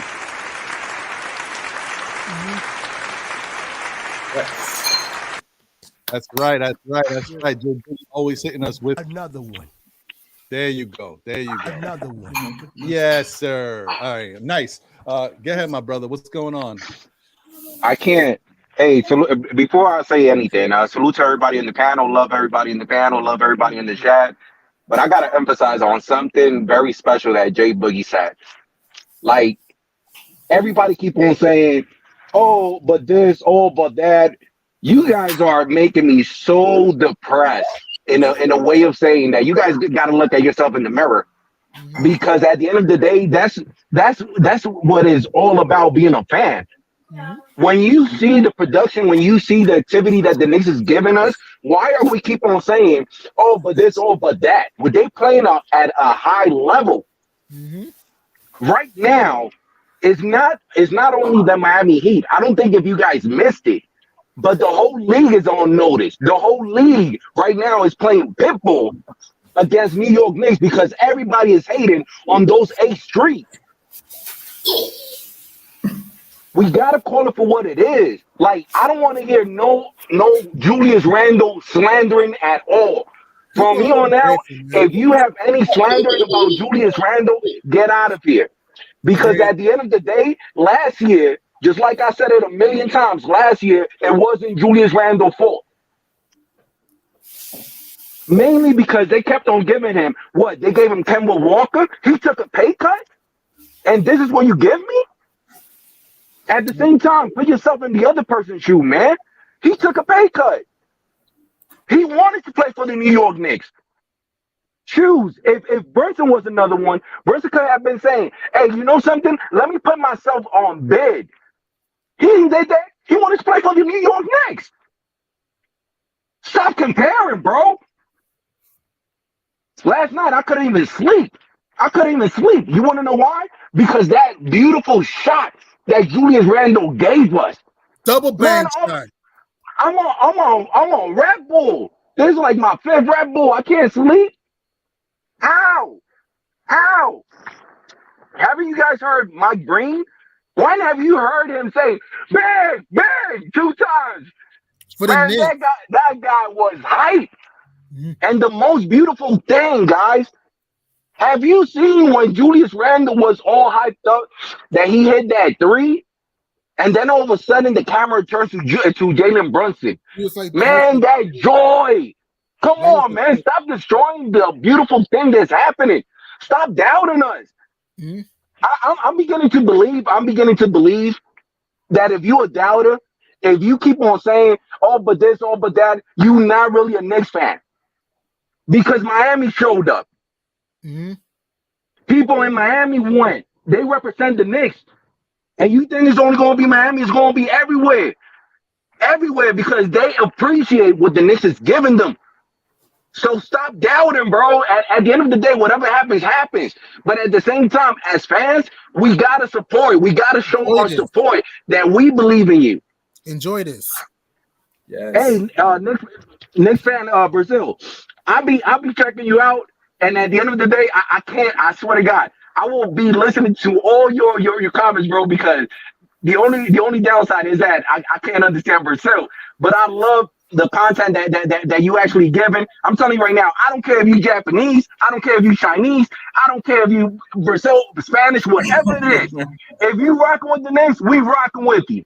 Yep. Yes, bro. We are a family, bro. We die orange and blue. We die orange and blue, man. My daughter. Right. Hey, I love you guys, and I'm just gonna be here for maybe 5 or 10 minutes. But come on, man, we gotta appreciate what they giving us. Agreed. We gotta appreciate what they giving us. Agreed. RJ, even though he's in a slump, I know he's gonna cash up. Like, it's one of those, bro, that he's gonna understand what's his role, and he's gonna do what's the best for the team. And a lot of people kept on saying Brunson.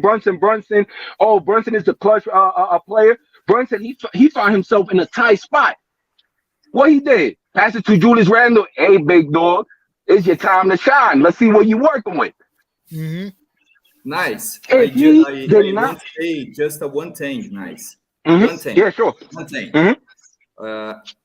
If it's a dream, bro, it's a dream. Don't wake me up. Wake up. Don't. I want to throw this in there too. Another thing too. I've told you my fun facts. Did you know New York's 2-game, 8-game winning streak is the first time since ironically the championship year in 1973, and also it's New York's first time New York has been 11 games above 500 since 2013 when we won 54 games. 11 games above 500 at most. Enjoy this. Enjoy this. One thing to nicest point. This is the thing what really annoys me with certain Knicks fans. Negativity. They're just wrong. Enjoy this. Tibbs is making proper adjustments. Quigley's been great all year. Really, from let's say mid part of the season to now, Julius Randle has been our MVP all year. Great defensively, housing for loose balls, blocking shots, mid-range 3 balls from flowing. Jalen Brunson, it's been Brunson baking all season, drawing charges, mid-range, posting up the block, guys in the block, 3 balls, daggers. Even Grimes is pitching it. Even Barrett. I know Barrett's been up and down, but Barrett, even in the first half of this game, was going to the hoop at will. Like, even Hartenstein dishing the rock outlet passes, rebounding. Josh Hart, he's been stupendous, rebounding, scoring in the paint, stretching the 3 ball, passing. Enjoy what you have, Knicks fans. Enjoy what you have. Enjoy what you have. It got even so great that Mike Breen gave a double bang towards us. When did you see that with Mike Breen? When? Enjoy that. True. It's true. Hey, it's true. G Money, he gave us a double bang just to make sure that the audience heard it. Bang, bang! But I'm gonna say this. A lot of people keep on saying, "Oh, but we don't have a superstar. Oh, but this. Oh, but that." A lot of people kept on putting Adam Adebayo, whatever his name is, on top of Julius Randle. Man, Julius Randle cooked him. He couldn't even keep up with him. He had tough shots. A lot of people keep on saying, "Oh, but Tatum and Brown." Man, forget Tatum and Brown. Forget Adebayo. Forget Butler. Or Butler, I mean. At the end of the day, we got Julius Randle and we got Brunson. Those are my superstars because those are the ones that is representing the New York Knicks. I don't care what the whole league is doing. These are the cats that is actually putting it out day in and day out. People be talking about Julius Randle or Jalen Brunson. Jalen Brunson is not a true point guard. Man, F that. I'm gonna tell you this.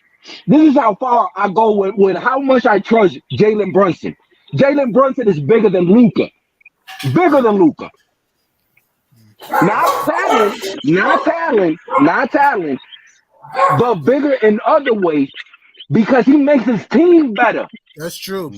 How's Luka looking like with Kyrie Irving? 6 seed. Oh, come on, guys. Although I'm just gonna say, when you got talented players, sometimes they're gonna get busy. And last night they got busy. Just say it happens. They both dropped 40. Well, you know what it is. 2 nights ago, 2 nights ago, whatever it was. Yeah. But I agree with you, Nice. I agree with you. You know, when we talking about a player, I'm glad you speak upon the Dallas situation because while all this right here is going on, this gives me the mind frame to already have confidence in whatever is next to come with Leon Rose. All the way back to the beginning of the season, you know, Obi been turning up at the end, and Julius having, you know what I'm saying, not so good of a season. He didn't let him go. I'm not going to ship you off. I'll bring you back. We brought him back. And then we go from there to the Donovan Mitchell situation. Oh, you trying to, you know what I'm saying, jack us. I know it's going to hurt some fans, but I see things better, you know what I'm saying, as far as in the future. I'm not going to spend all that cap, everything on him. I'm not going to spend that. And then it comes to the trade deadline as we plan. We need something else to go along with something else, you know what I'm saying, to do something different.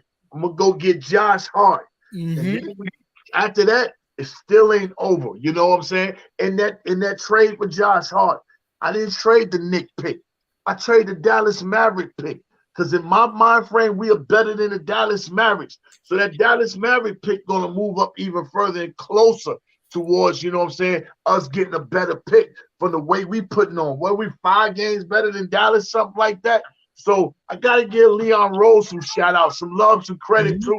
You know, when people be like, he ain't saying nothing. Sometimes you don't have to say something and do the work behind the work, you know. When the off season come and ain't nobody playing basketball, I always tell everybody, that's the on season.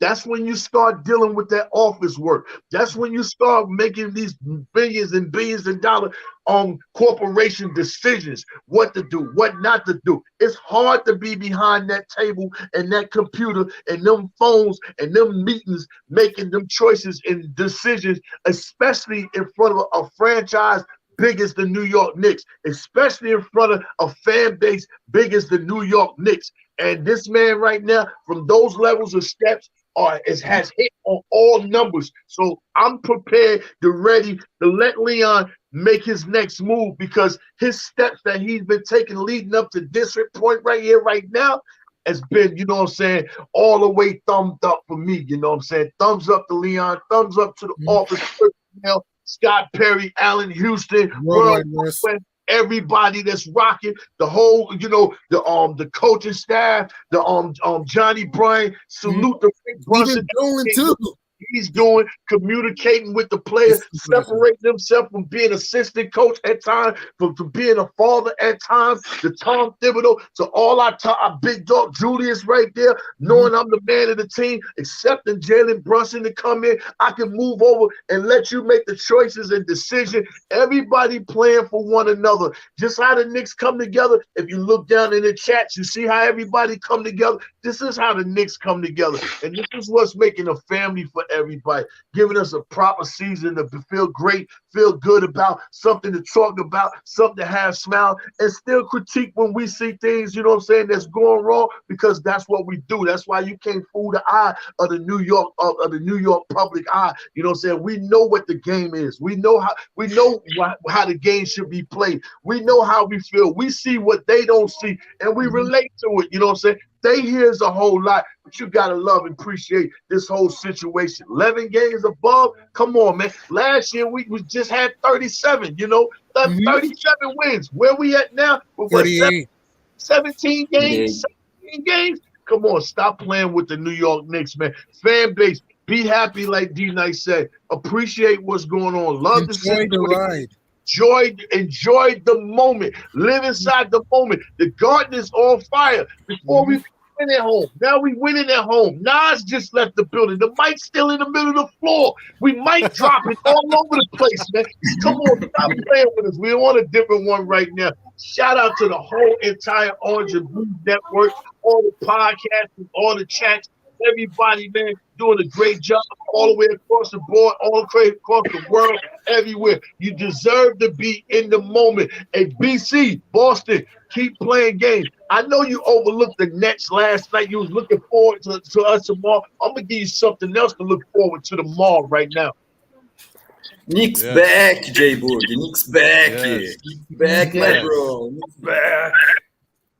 In Brazil, bros. In Brazil, another big channels, né? Big channels. Come back, né? Talk about the Knicks. You know, Ron, I talk with you about another channels in Brazil. Forgot our Knicks. So many years. Now, so many channels talk about the Knicks. Knicks back, baby. Knicks back. You gotta love it. You gotta love. Let me tell you something. There's a lot of just get prepared, guys. Understand that. I mean, we not where we need to be yet. We still got some games. We got to get into the playoffs. We're heading there, but understand that you're going to start to see more and more bandwagon fans coming out. They're going to start jumping around. I saw Rick Ross all nicked out. Come on, man. Use Miami Heat out. Come on, whatever, bro. But whatever. I'll take it. I'll take it. It is what it is. Like, the Knicks are on one, and people are starting to realize that there's some fire. And it goes back to that whole thing. It's not a lie. It always says when the Knicks are playing good basketball, the NBA is better. And you can see it. That's just how it is. So I love it. It's a beautiful thing. I want to shout out to the chat once again. Shout out to We Surveyed 100 people. Thank you. Salute. Thank you for being here. D Moore's in the building, 914. We all a little worried about the playoffs. Yeah, but we'll get there. We'll get there, and then we'll see, man. This will be Act 2 for this Knicks team this year. Shout out to White Falcon in the building. Salute, my guy. Appreciate you as always. Shout out to Parrish Duggar in the building. Salute, Parrish. He said, say it nice. Tell the fake love fans about themselves. There you go. And not to be last, but my guy, the Divine from Knicks Real Talk is in the building. Salute, Knicks my brother. Appreciate you. Appreciate you, man. Thank you for being here. I was just talking about you guys earlier with Sha, and it was really great to see y'all chopping it up yesterday, and also to see KJW in the building. It's been a little minute, so it was nice to see him there as well, man. Beautiful thing. Our Knicks are on one. We got 98 people in here right now viewing. Smash that like button. Show your love for still Knicks fans and this great panel we got here. It's a beautiful thing, man. It's a beautiful thing. Thank you guys for being here. And let me tell you, look, outside of all the other love that's going on with this Knicks team, the way they're playing, the way they're bigging up each other, the way they're like a unit, we're talking about Julius Randle dropping 43 last night and hitting the game-winning shot. But let me tell you something. He ain't the only one, okay? There's another man. You might have seen me put this up on another show. But guess what? I'm going to put it up here too, because this is the truth. Our player of the month for February, Mr. Jalen Brunson. JB11. That's right. 27.3 points in the month of February, 4.3 rebounds, and 6 assists.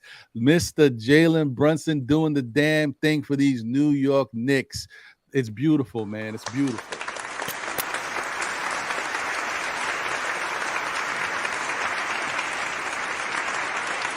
Yes, let's go, guys. Let's go. We got us a team here, folks. Who knows? Who knew? Is the front office competent? Who knew? Yeah, this is. We got a team, baby. Wow. Let's go. Ron, you want to hear something funny that I just caught? Hey, I know that everybody in the chat, everybody in the panel, we all true Knicks fan, of course. We have a lot of bad taste in our mouth because past problems and stuff. But we gotta appreciate what we see. But haven't you guys seen that now? Whenever we go battling the team, but Jaylen Brown, he was out. But this and this. There's always a freaking excuse. So when we fighting them, and we dogging them without Mitchell Robinson, and we beat them without Mitchell Robinson. It's because of this, it's because of that. And we have Mitchell Robinson now, it's because come on, man. You guys gotta stop. At the end of the day, it's availability. Because at the end of the day, if you don't have a certain player that wasn't hitting shot, it is what it is. Like even yesterday, I don't know, like I know that we were 17 up. Then we went one down. I don't know what happened to me, Ron, and I don't know what happened to me, to everybody in the panel in the chat. But something in me was telling me, nah, man, we different. We got this. 1 minute left. Come on, man. I felt we still, something is different over here. If you guys felt it, I'm telling you, that's only a taste.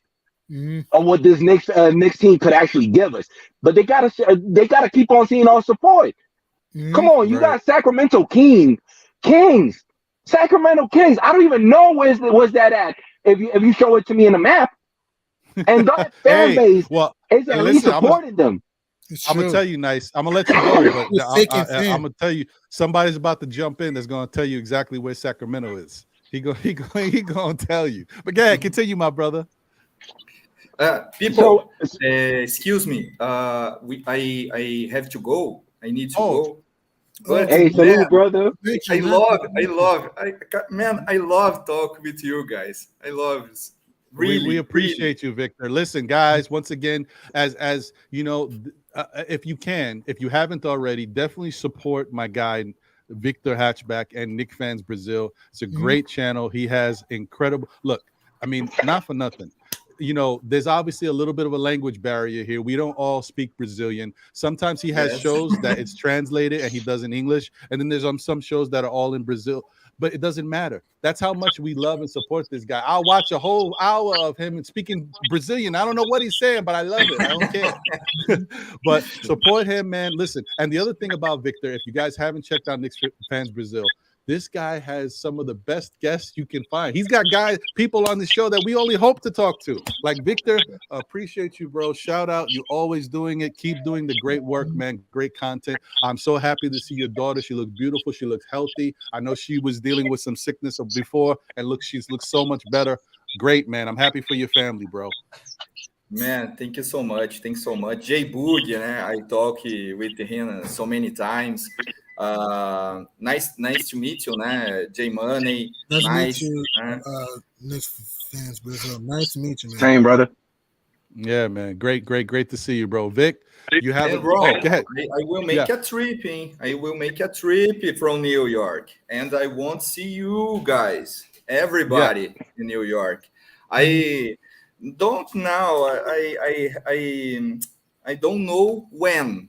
But okay. I will go. I promise. I really want to go to New York.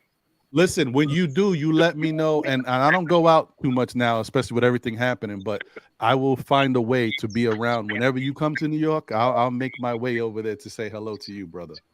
Oh, of course, my bro. And all right, thank you so much, everybody. No problem, man. Thank you, Victor. Take care. Go New York. Go New York. Go. Knicks go, Knicks go, guys. There we go, brother. There you go. Yeah. Let me before I get to our next panelist, Mr. Smoking Nick, who's in the back waiting. Let me give a special shout out to my guy Ricardo. Thank you for the generous super chat, my brother. He said Ron and Jay Boogie were one small forward away from really kicking down some doors, and he doesn't have to be a star either. Only thing, can we fix the inbound problem? It's being a problem for a while. Listen, I'll tell you one thing. I don't love having a small guard inbound the ball for my teams, but that part really doesn't matter as long as you can make the right pass. Now, I have noticed that there's been a couple moments where Jalen Brunson has had a couple miscues with regards to inbounding the ball, which it's some people love to blame the inbounder. In some cases, it's not the inbounder's fault. In some cases, it's the play call. The Knicks have to do a better job at freeing themselves up to receive the basketball. There's and you can see it last night. A 7-footer tried to inbound the ball for the Miami Heat, and what happened? It was a bad pass, and Mitchell Robinson caught it, and game over. Miami didn't even have a shot. Yeah, Kevin Love threw a bad pass. Thank you, Mitch, for the steal. Yeah. It doesn't matter who the inbounder is. It's about getting open so that inbounder can find you and make the play. And last night was just, one of those where the Knicks didn't run a great play out of the break, and guys didn't show themselves where they needed to. And Miami did a really good job of staying in their face. So it happens. It's going to happen sometimes when you're playing a tough defensive team. Shout out to Big Lou once again. I know he's been trying to get in, but it just says device is not connected, so there's a lot of connection issues. Big Lou, I don't want you to be frustrated, brother. I just want you to enjoy your Knick experience, be here to be able to talk in the chat. I know you wish you could be on the panel. You said it. You definitely want to be on the panel when Jay Boogie's here too. I'm sorry, brother. It doesn't look like it's happening right now, but it's not for lack of trying, bro. I wish I had a call-in number because I know I could get you that way. We're working on it, man. We're working on it. We'll see. After we get through this tough time, maybe things will get better and we can address that. But let me get my guy Smoking Nick in the building. Are you here with us, brother? Hey, there he is. Sacramento's own, Sacramento's finest. Brooklyn's own via Sacramento. Let's get that right. Randle was smoking the heat last night. Appreciate you, bro. Appreciate you. Salute to the panel. Salute to the chat. You know, world's greatest fans. You already know. Yep. Representing world's greatest team. You already know the vibes. You know what I mean? And y'all got exactly what y'all wanted last night. You know what I mean? Tough, competitive game.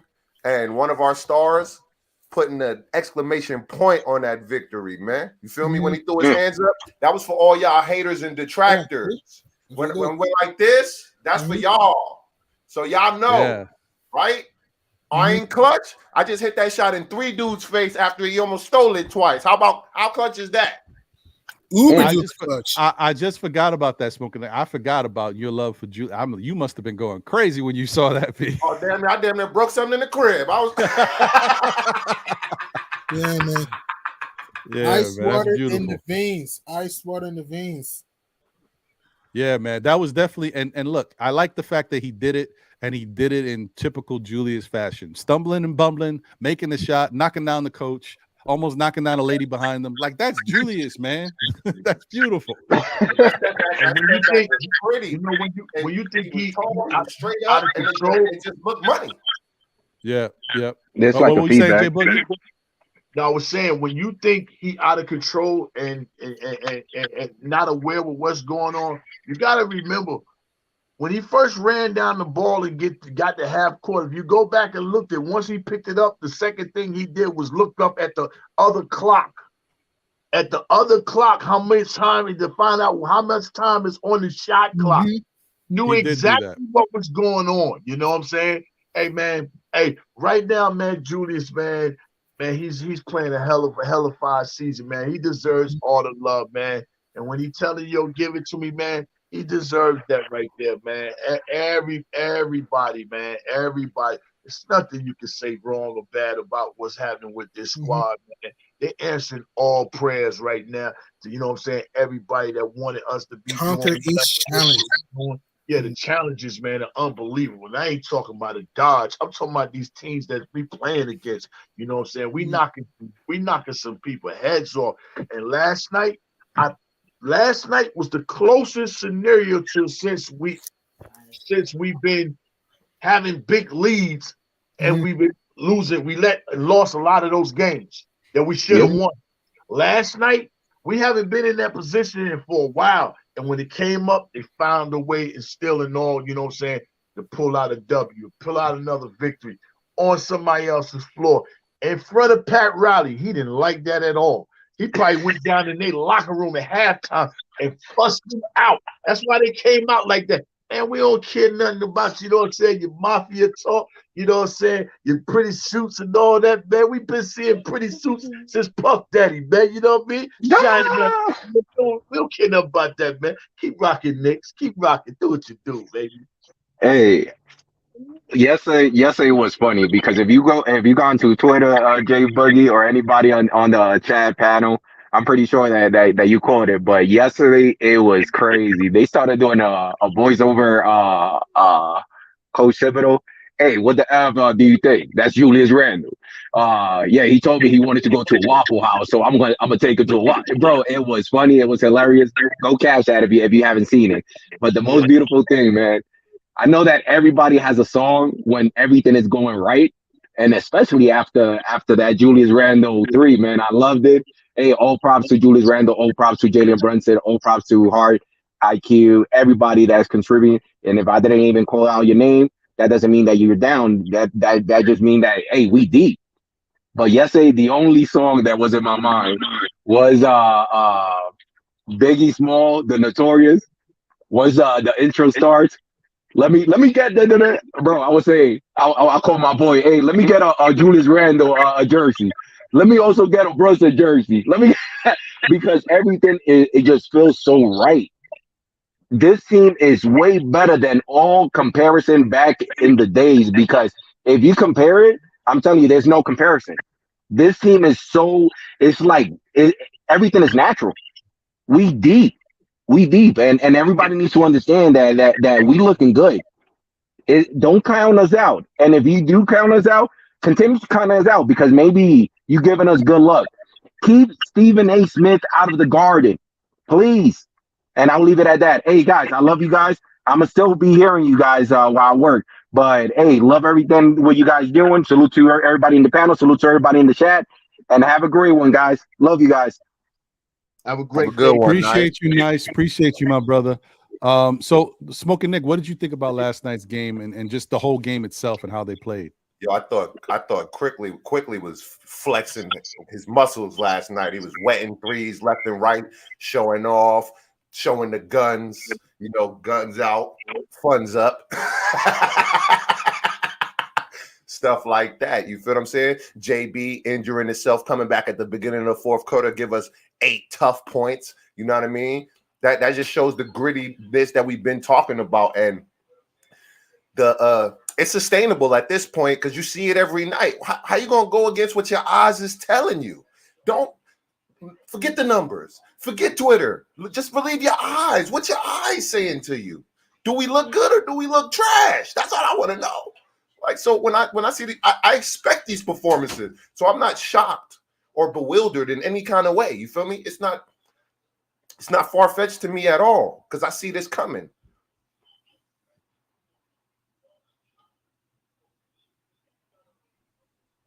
Yeah, I'm here. I'm sorry.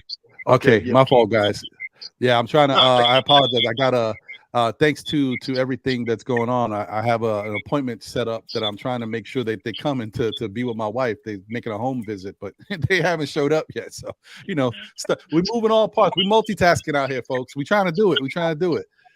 Jay Boogie, you were gonna say something, my brother? Oh yeah, I was, but more importantly, being that you mentioned it, saying we still continue praying and for the help and the strength for you and your family, your situation, as well as we pray for anybody else's situation. We don't pray that you only go through it. We also pray that you get through it. Anybody, going through anything, it's not about what you go through, but how you get through it. You know what I'm saying? So with that there, I wanted to say that being, you came back, you said that. But yeah, IQ, man, your IQ is turning up his numbers, man. I think it was said, I think he's averaging 17 points, something like that, since the All-Star break. Also, from the numbers what other people are saying, RJ is playing better since the All-Star break. I'm not a stat guy, so I'll say something and I'll let it be known what somebody else said. Normally I remember who said it, but I can't this time, so I apologize. Those are not my words and those are not my stats. But guys are performing and chipping in best ways that they can right now. Since the All-Star break. See, when good things are happening, you want to make sure you're doing your part to make sure you're a part of it. You don't want the team to be doing something and you're not having your efforts towards and help contributing to the team and what they got going on. So people are seeing that and they're understanding that and they're making effort to contribute in all types of ways. And yeah, IQ is making his way up, right now, putting his name in consideration. His name is going to be mentioned. His name is going to be talked around for a 6-man, and it should rightfully be so. I know Malcolm having a great season, over there in Boston, but, come tomorrow, I'm going to deal with that one tomorrow too, We're putting everything that's on notice, like my man just said about, Stephen A. Smith, we don't want you around the building. Yeah, you think Brunson ain't hear you the other night, the day before the last votes get to go in, you had the nerve to talk stupid and say you think Devin White should be February's player of the month. Oh yeah, he heard that. Take this 30-round clip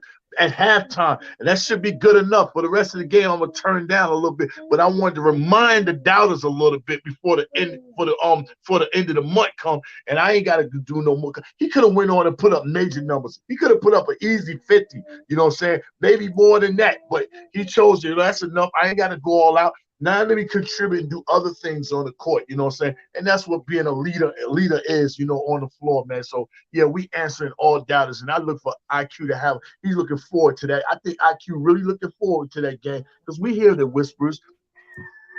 We hear the talk.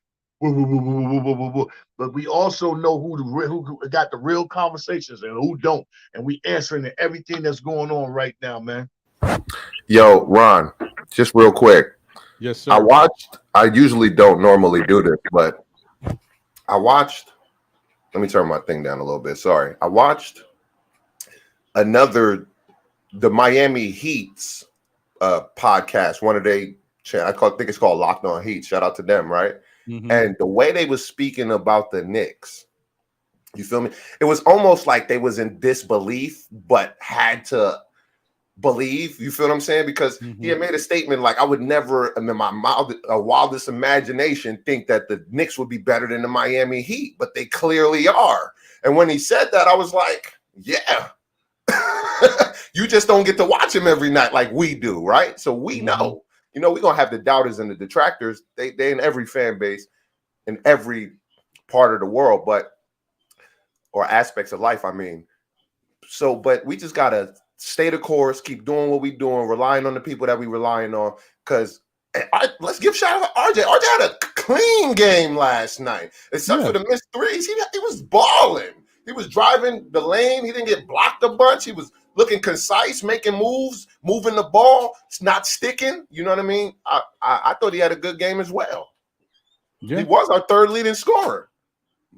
That's a fact. I agree with that. That's true. I mean, listen, and to your point, which shout out to you for bringing that up. That's a great fact. The Knicks aren't smoke and mirrors, man. The Knicks are a good team. You see, we've come to that point where now it's the fact. The Knicks are a good team. You want to say, are the Knicks a great team? We don't know that yet. Are the Knicks an elite team? Probably not. We can say that confidently, not yet. But great? No, but we're building towards that. But a good team? This Knicks team is good, man. Unproven, yes, great. We definitely working towards it but we're the second best team in the NBA right now. Literally. This time period, yes. We are playing the best basketball, second best at this moment.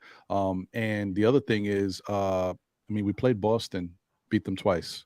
We played Miami, beat them twice. Like we played Philly, beat them. It's not like we're not beating good teams. You put the team in front of us, we'll do what we do. In the way. You gotta get mowed down. You in the way. You like a cone. Don't leave Cleveland out of it. Don't leave them out. Cleveland. Yeah. Them too. Thank you, Jay Boogie. I was gonna throw Atlanta in, but then I'm like, you know what? Atlanta ain't a good team. That's it. I said it. Sorry. I don't care. But anyway, man, it's a beautiful thing. But listen, guys, if you were busy, if you weren't unable to find out what happened last night or didn't really get a good glimpse of what happened, Knicks beat the Miami Heat 122-120. And the game was basically led most of the way by the Knicks. They got off to a really hot start, had control of the game. The Knicks fans in Miami's arena were going crazy. It got so loud that I'm seriously telling you, people, if you weren't there to hear it, it sounded like it was a Garden game in Madison Square Garden. That's how crazy it was. It was nuts. Shout out to all my Knicks South homies in the atmosphere. You heard? Facts. It got so bad that I think it really woke up the Miami Heat. I think Miami said, yo, what is going on here? Come on now. Y'all like a Knicks game, huh? Knicks travel well, don't we? We do, don't we? Miami turned it around. I think they felt like that it was getting a little too crazy in there, and they had to show people, oh, calm down, Miami fans. So, and they made it a game, and it got to the point where they made it a game, and then we had to fight, we had to claw. Brunson tried to get back and make a great play on Jimmy Butler, and it worked because Jimmy Butler actually missed the layup. But Jalen Brunson kind of tweaked his ankle on the play. He had to leave the game. Thankfully, he came back into the game because he's a warrior, and we needed him because he hit some big baskets. Julius carried us, but Brunson hit some big baskets to keep us in the game and kind of keep Miami at bay because it was stabilize it for sure. So finally, at the end, it came down to the Knicks, and the second to last possession of the game, Julius Randle got the ball, stumbled and bumbled, but he made the big shot. Made the big three from the corner. The Knicks go up 122-120, and they win the game. So yeah, man, incredible. Before I get to the breakdown of the game numbers, let me get Wiz in here. Shout out to Wiz. Wiz, what's good, my brother? What's going on? Let me drop this down for a bit while you talk about how you felt about the game. Cab drive up. Smoke. What's up, J Boog, Ron? Yo, when Smoke said, believe what your eyes can see, my first thought was when Julius had that shot with his hands up, what was he saying in his head? He was asking the question, do you really want to party with me? Let me see what you got for me. Put their all your hands where your hands can see. Straight wild the place to be. Was straight wilding and buck wilding the place to me, man. I was like, yo, that's what I was feeling, man. It was buck wilding. Jimmy Bug, I can't rap like you, man. I don't steal the lyrics on Buster. But man, he was buck wilding the place to be. I was like party in Miami. He took his talent down to South Beach. That's what Julius did. He took his talent to South Beach. That's funny. Where's he took his to South Beach? In their house. I made it his house. He goes, this is my house. I'm sorry, Wade. I'm sorry to call it, Wade County. It became Randle County last night, son. Randle County. Oh man, that was sweet. That's all I'm gonna say, man. That's so happy. And when I heard Smoke goes, oh, you believe what your eyes can see. I'm like, Buster Rhymes is saying just what Randle was saying. If you want to party with me, let me see. Put your hand where your eyes can see. And you did it. 3-quarter. I just would say, that was straight up fun, man. Like I said, J-Book, I couldn't sleep either, man. That was like straight up, like I said, that's straight up a couple of shots of caffeine. I was like, man, that's my Knicks. That's my Knicks. And J-Book, that's your point guard. Smoke, you've been on Randle saying, Randle, believe. Yes. Yo, man, I'm gonna say, man, that I've been like, going, maybe I don't think people consider Randle. I've ever considered Randle, get his mental together. But no one, and I always said, even last year, people were saying his value is dropping. Like, anyone knows ball, Randle got skills. I'm actually looking at Randle as a little bit more development, a little more athleticism, a little more size. I'm telling you, LeBron would have been worried about Randle back in the day. But I mean, LeBron is right there with the go talk. But Randle's got the skills. He got a decent handle. Well, he almost got stripped. He got stripped a couple times. Couldn't get stripped. But he got the pass, and when he focuses and decides to stay open to pass, and he got that. He's athletic enough. He gets up there. He elevates. That 3-point shot. His 3-point shooting is better than LeBron's. So I'm just saying. And then he goes to the rim. I don't know who's going to stop him. I've never seen Randle get blocked at the rim. Actually, I saw him get blocked one time. But it's so hard to block Randle at the rim. But I've also seen LeBron get blocked at the rim, too. So it's always possible. Everyone gets stopped at some point. It happens. Randle's got the package, man. Randle's got the package. And last night, he was buck wild in the place to be. That's where he's let him see. That's what I'm saying. I hear you, brother. I hear you. Made Wade County, Randle County. Made Wade County, Randle County. I like that. We got to believe what our eyes can see. And I believe what my eyes have seen. Smoke. I've converted. I was never a hater, but and even Johnson, I was never a hater. I was just like, can they take Yo, fam, I'm not no professional basketball player, but I've played basketball damn near my whole life. Park, right? Oh, every year I play all summer. That's something that I do. So when a dude is good or not. And I've been watching the NBA since I was a child. You feel what I'm saying? If you carry us in the way you got carried, I'm not going to turn around and say, oh, he's trash because he had one bad year. When the first year we got here, that was the planned process, right? That year was never going to be anything. We get rid of Fizz, we get Tom, we instantly make an impact, right? With one of our dynamic duo, right? And we really got a quiet trifecta because RJ be slowly killing even though he inconsistent. You feel what I'm saying? He's like a leech. He gonna suck the blood out of you slow, but it's still getting taken away. Right. Yo, actually, Gary Book is probably the only one who can remember back then because I'm a little bit older than you. But my sister went to school at Nazareth High. The Stuart Granger was a point guard, right? And Stuart Granger, Canadian also, by the way. So I'm like, Stuart must be happy.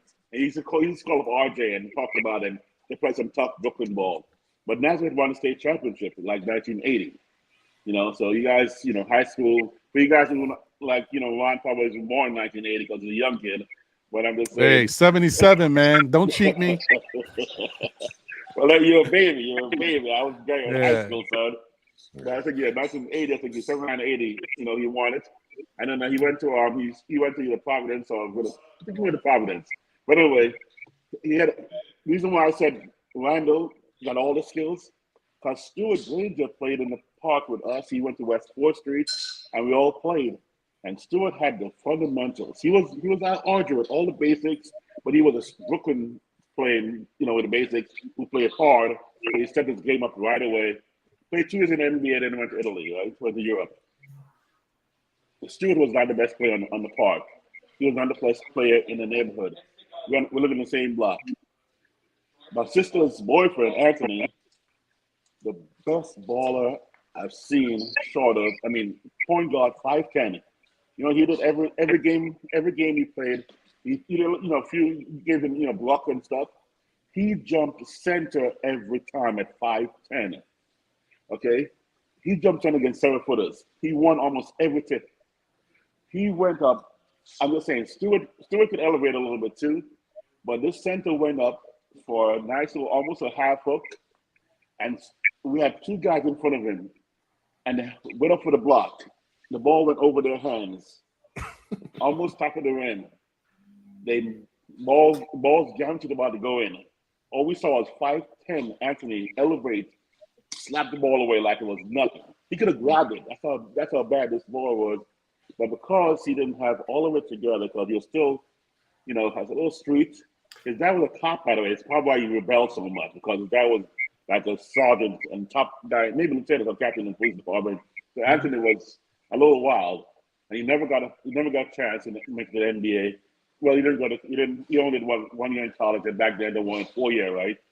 So, but Anthony was one of the baddest balls. That's why I'm saying if Anthony got it together, and if they let him, he went to Europe, if he could let him come back, he was going to be it. And that's why Randle last year reminded me of Anthony. I'm like, man, he's there. But can he take the next step? Because it's all in the head. And that's why with Randle, the skills were I got you. Randle had a 3-pointer. Anthony had the 3-point range. He would shoot a half court. He was Steph. Yeah, I ain't gonna lie to you. You gotta learn how to compose yourself. I agree. Yeah, I ain't gonna lie to you, Wiz. For a minute there, I was like, where you going with this? Because I was a little lost. He was telling you the two type story. The one dude made it to Italy played in the NBA for 2 years, and the one dude had more skills than him, didn't go nowhere because he don't got the mentality. I was following. I got a lot going on. I got a lot going on in the cribbo in the background, so I didn't hear the first part. So I was like, okay. Yeah, I was following. What are we talking about? Somebody was picking juniper berries. Who? I was like, okay, I got you. All right. That's why I hesitated with Randle last year, because I'm like, man, it's year 7. Where are you gonna get that? Yeah, but he's here. He's here now. Let's give him his props. And also, this is the first time he's been in the number 1 position. So when people keep saying 7 years, they give you roles in the NBA. It's a job. You don't just come in and say I'm taking over. That's not how it works. They have to put you in a position to be the man to see if you can be the man. That's how it works. Unless your name is Kobe Bryant or Michael Jordan or something, where you're walking. Yeah. We don't want to get crazy with it. We got to keep things in perspective. Julius Randle is a star. That is real. I will say that right now. If anybody else ain't thinking it, let me say it. He's a star. He may not be a superstar yet, but he's a star. You know what I mean? But let's take it one game at a time. He's creeping on that superstar. He's creeping, but let's not get on the ledge. You know what I mean? Don't jump out the window. I live on the ledge though. I hang off the ledge. I literally, it's like that one movie, The Ledge. Yeah, which is a good movie, by the way. I like that movie. Exactly. Anyway, yeah. You know. Honestly speaking, in the inside livelihood of the NBA, you're an all-star when you do it once. You're a superstar when you do it twice. And you're a mega star when you do it 3 and beyond. Those are the levels inside the NBA. All-star, superstar, and mega stars beyond. And one thing we can say, whether, people want to admit, he has reached the potential of superstar level. 3 more scenarios. Right now, he's top 5 players in the NBA. So that means he should be starting to get honorable mentions for MVP. Because the only ones, first of all, he's the second best power forward in the NBA, point blank. This season, Giannis, it's okay to be behind Giannis because he's a monster, all right? So you got Giannis, you got the Joker, right? You got Tatum, you got Embiid. You know who's next? Julius. That's the top 5 players, whether you like it or appreciate it. But you can go back and forth with Julius and Luka. You can. But still in all, even if you say he top 6, he's going to be on a at worst second team or NBA. And what's even if he continues on doing what he's doing? We continue on winning. You have to honor winning. That's why I said the other day, you have to mention De'Aaron Fox in most improved player. Not because he's been doing the same numbers, but when you're winning, it carries you to another. That's a fair point. That's a fair point. It definitely matters. If you can't ignore winning. Right. So along with Julius going there, tell me when have we ever had 2, not 1, but 2 guys that made an all NBA team? Because Brunson is going to be in one. He might be on the 3rd. If he makes 2nd with Julius, that's even better. But Brunson right now in the East is the best guard, the best point guard in the East right now. Number 1. And he's on the Knicks, along with the 2nd best power forward in the league.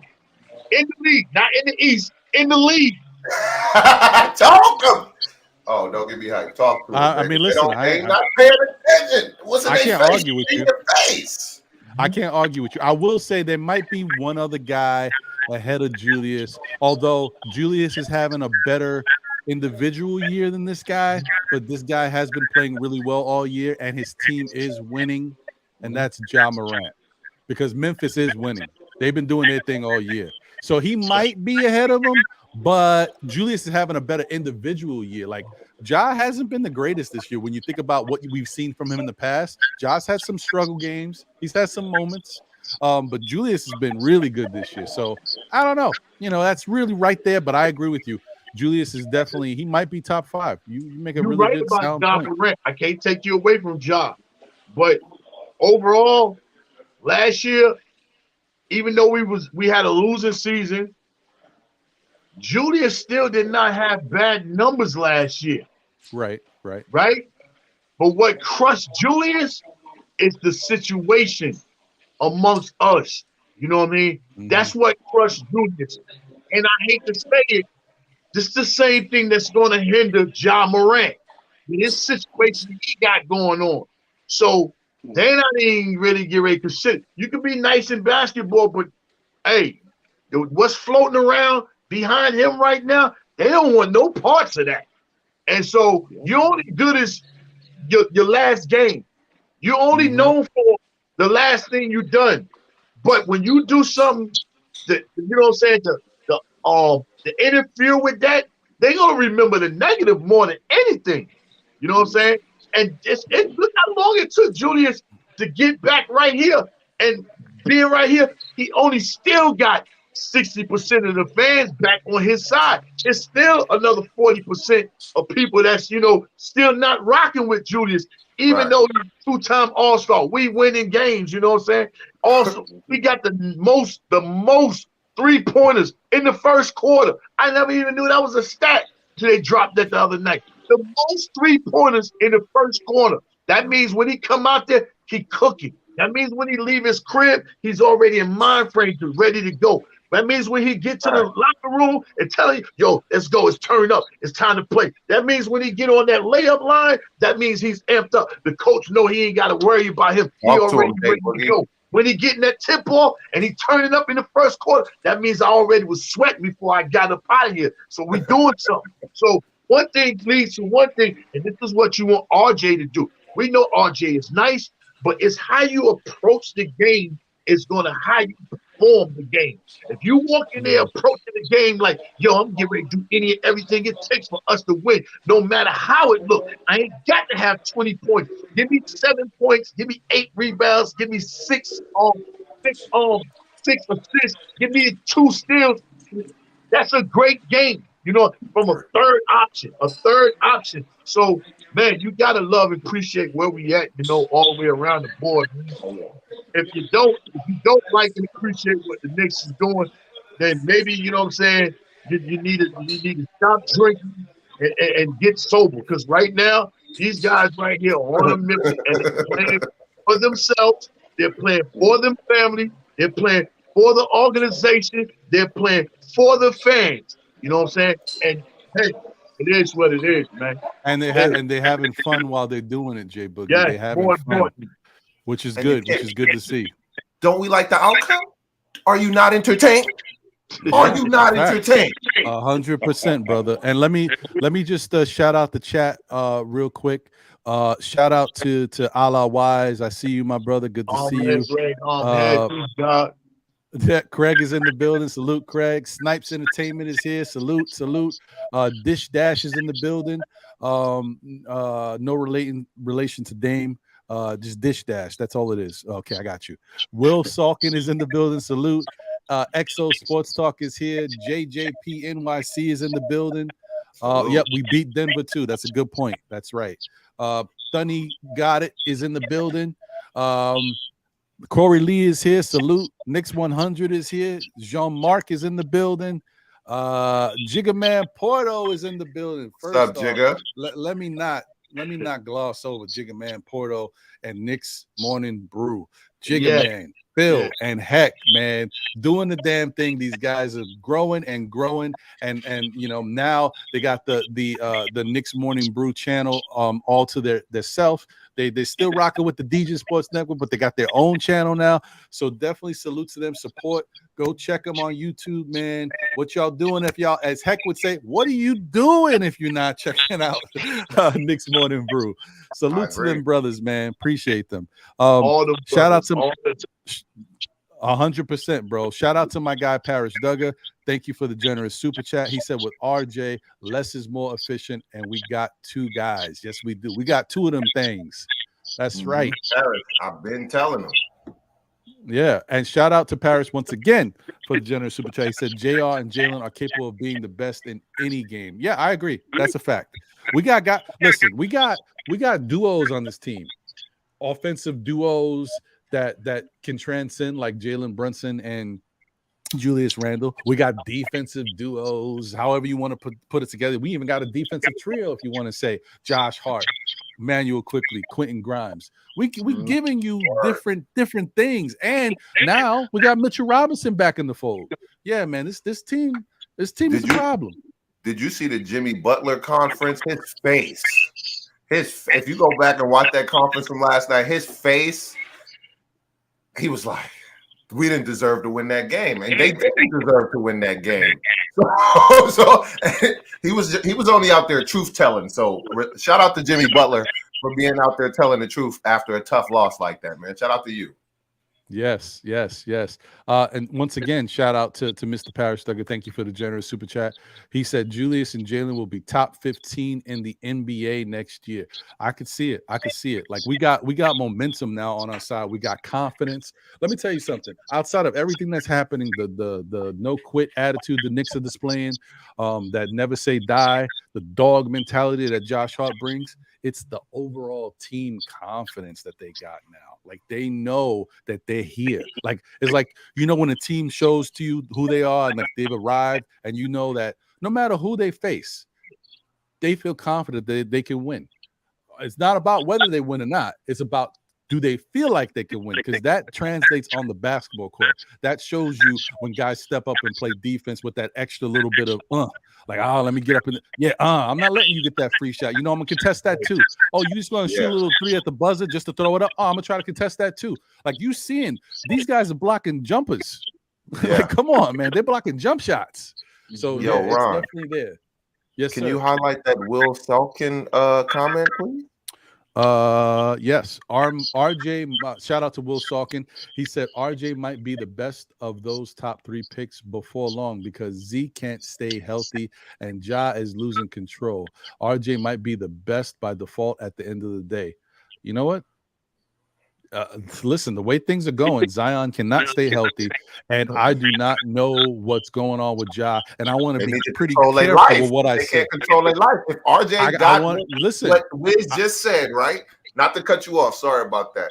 But Wiz just talked about mentality, right? Even though he might not be playing the best right now, he still has the best mentality out of those players, right? Ja can't stay in. I mean, Ja, wants to be whatever he wants to be. I ain't gonna speak on him. And like he said, Zion always healthy and can't stay in shape. But RJ plays, he's always showing up. So all he's doing is getting those reps and improving incrementally. You can't disregard that. And especially we've been winning more than we've been losing. So he's learning how to win and contribute to winning. So you got to shout out to him for that because he's been contributing to these wins as well as he contributed to the losses. So he's a factor as well, even though he's not getting no praise. Right. We know because he's inconsistent, but he definitely been contributing. Yes, he hasn't been a deterrent. He hasn't been a detractor from what they've been doing, which is good. Just play within the game and let the game come to you, and don't hurt the team. And I think that's what RJ is trying to do. He's trying to get right, man. And he's gonna have moments where he looks really good. And when that happens, with the way these guys are playing, the Knicks are gonna look unbeatable. Because 3 guys doing their thing on a team is tough to rock with. We saw when the Bulls first came in, with this new look of DeMar DeRozan, Zach LaVine, and Vucevic, and then they had Alonzo Ball.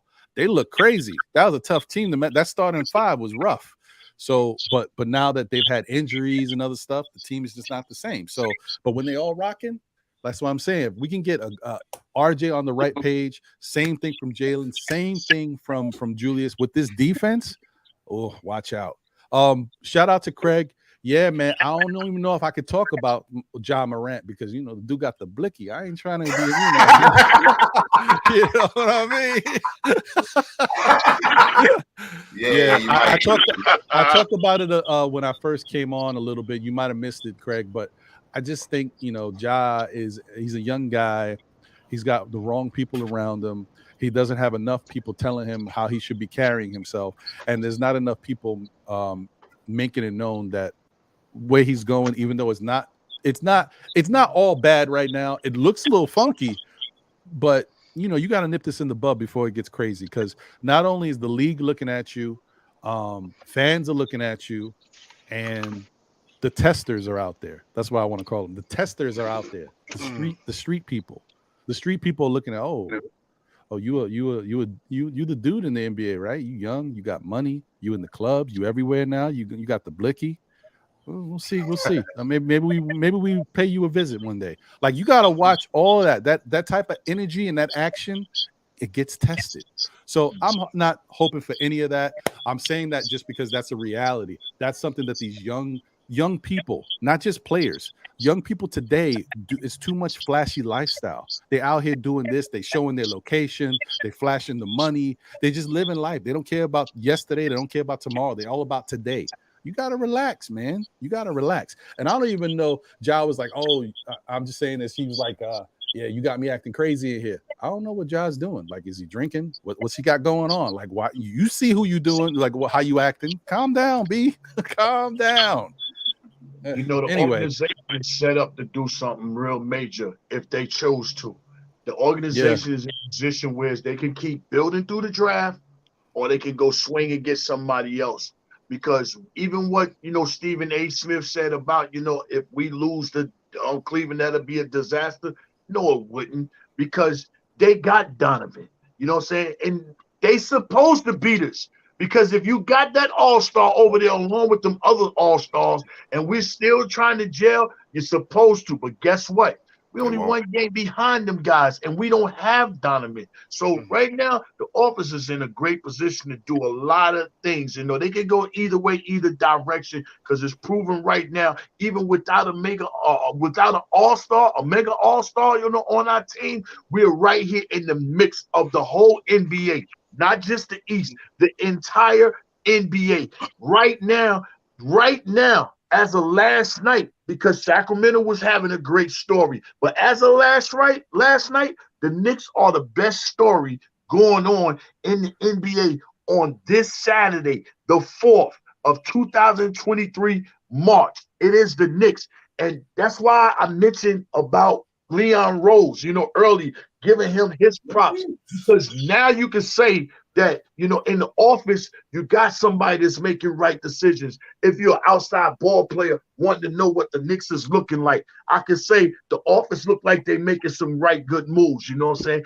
Then you can look and see, well, okay, all the scenarios that people be saying about Tom, all the good things, all I see is the good things on the court as wins, what Tom is doing. And yeah, coach of the year one time, candidate for another coach of the year, but I'm gonna deal with that against Sacramento. I got another date against them. I can make my name even better for coach of the year, especially if I put this broom on y'all this year. I'm going to that game, and then you got the players. You got Julius. You got a point guard. You got, the role players. You got no drama going on. You know what I'm saying? So from the outside, if you're a big player and you're looking inside the biggest market, the best city, the best fans, even though every now and then we can get out of hand, that's because we love, that's our energy for the game. But just get from a perspective, from an outside player, looking at the organization and its entirely along with the fans, you know what I'm saying? We have a lot of things that we can, give to you right now that make you say, okay, I want to sign. I want to play. You know what I'm saying? We got an owner that all he has done, just slightly to the side, all he has done was made Afro-American guys rich. He does not have a problem with giving you that bag. If you come in here and you want to play, I do not have a problem with giving you that bag. And it might not be a check. It might not be getting you paid on the 1st and the 15th. I might just give you a briefcase, all cash, and tell me all you need to do is just owe me how good you play. You know what I'm saying? Just pay you for the long run. But man, you gotta love and appreciate everything off it. The only two bad scenarios we got going on are small ones.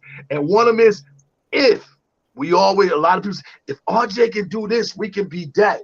That's one. Number two, the only other bad scenario we saying about the Knicks, if Obi can get more minutes. Those are only two things you're saying about our organization. Otherwise, everything is tight. It's brotherhood. The door is closed. You know what I'm saying? No, we don't need the chick over there on NBA Today. No, you don't need to come in our locker room. You ain't need to see what we was talking about when we was signing Brunson. None of that. So you can go run and twist it how you is.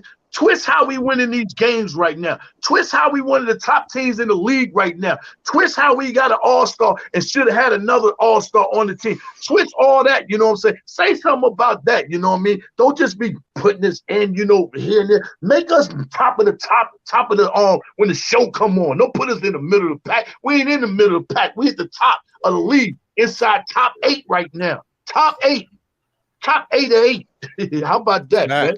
Facts. That's what I'm talking about. Yo, let me just say I should have did this before I brought Nice back into the fold. Hold on. Let me see. Back by popular demand. Back like he never left. Shout out to my guy Nice. Nice. I got one question. What's good, brother? You taping that beard on every morning? Every day. Look at that view. Look at that view. You got the perfect penciled in joint, right? Like, hey, look, the season's so good. D Nice went back to his job. Said, yo, I gotta get another break. I gotta go back and talk about the day. He went full caveman on us. I remember you full caveman. I don't know what's working out, because since I started letting my beard grow, we started winning. Every single time Stephen A. Smith started going to the Garden, we started winning. So whatever it was, just keep doing it, guys. Keep doing it. Hey, I believe in that. So if you knew, big fan anyway. Hey, so if you know, happy wife, happy home. One of Ron's favorite words. I gotta get ready to hop off. My wife said, "Yo, gotta go." My daughter's birthday coming up Monday. She having parties all from today to tomorrow. I just wanted to come rock with the family for a while. But happy wife, happy home, happy family. I got it, what I'm saying? But no, blessings to everybody. Have an enjoyable weekend, man. Treat yourself. Don't be so hard on yourself. You worked all hard throughout the week. You deserve to do whatever you can with your family over the weekend. Tell somebody you love that you haven't said that in a long time, you know what I'm saying? And hit that like button, hit that smash button. Tell a friend, share a friend, subscribe, share the channel. And if you missed the show, it's okay to go back. If you're a subscribed, to go back and look at the replay of the show and leave a comment, you know what I'm saying? Mm-hmm. Great weekend, man. Hey, Boogie, tell them about your music channel, Jay Boogie, man. Don't skip over that, man. I don't have a music channel. I got a podcast channel. When I get it, I'm finished. All of you got it. You got the song. Everybody got it. I don't keep the music really up on my YouTube channel. It doesn't matter, man. Tell them about the channel that you got so we can subscribe to it. So whenever you do what you're about to do, we on to it. It's just Jay Boogie. That's all I got. I don't have music. Subscribe to that. Money, no, none of that. When I get it, I give it to the people, man. That's why I've been calling out Ralph Randle. You know what I'm saying? You're so much of a Julius lover. Where your Julius Randle track? I dropped MIP. Get ready to drop another one on him. You know what I'm saying? I don't need Friday to come for me to drop a track. Matter of fact, I'm trying to see you with a verses. I got about 10 more of them things in the cut right now, ready to fly like a frisbee. Hey, I have Jay Boogie, before you leave. And I've been on the mantle for a minute. You inspiring me to get off the mantle, my boy. hey, let me just ask a question real quick, players. So we got a bunch of good players. Ain't no doubt about that. Who's your top 3 pick? And that's a question for everybody in the panel, everybody in the chat. Just put it out there just like that. And it doesn't matter who is it, but the first 3 that comes in mind. Who is it? Like top 3 from the Knicks players. Easy. Who are the top 3 players on the Knicks team that you think right now or in history?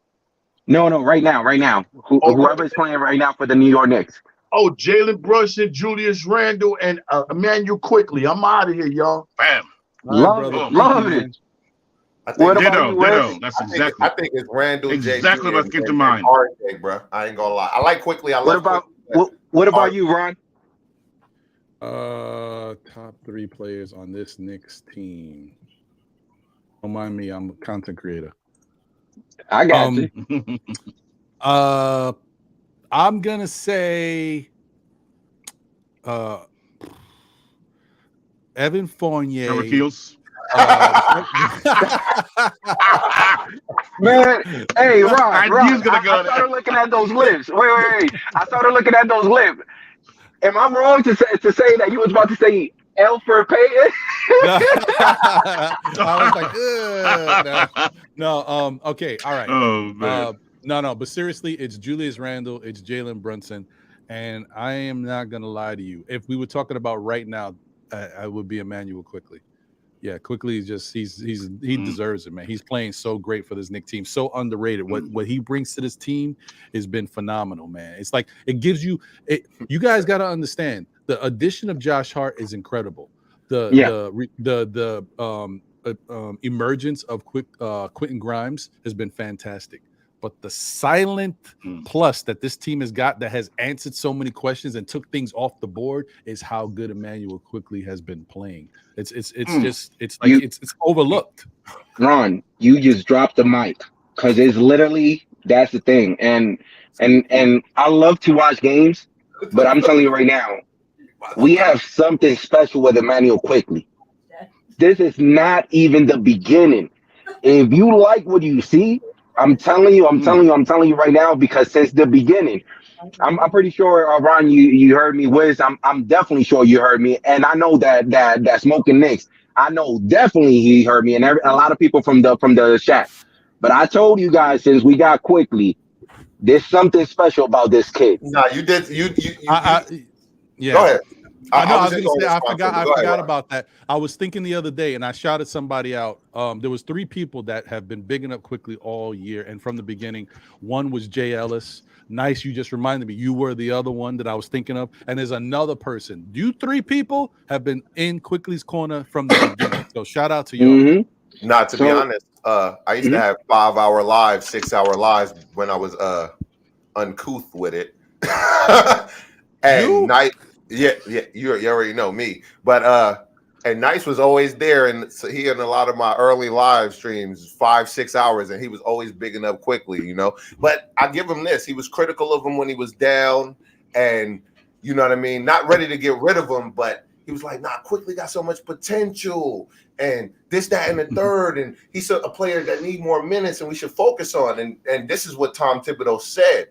I wanted to limit the rotation so guys that deserve to get the minutes are actually getting minutes. You feel me? And it's not just because they cooking in the games. It's because they performing in practices and the drills and the stuff that they running behind the scenes. But why Tom Thibodeau made that kind of decision. But Smoke, you know something?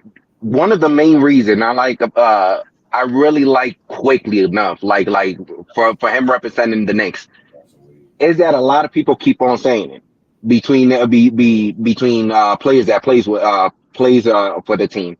They keep on saying even after practice, he's always looking at the video. He's always thinking of ways of how to improve. He's always taking shots.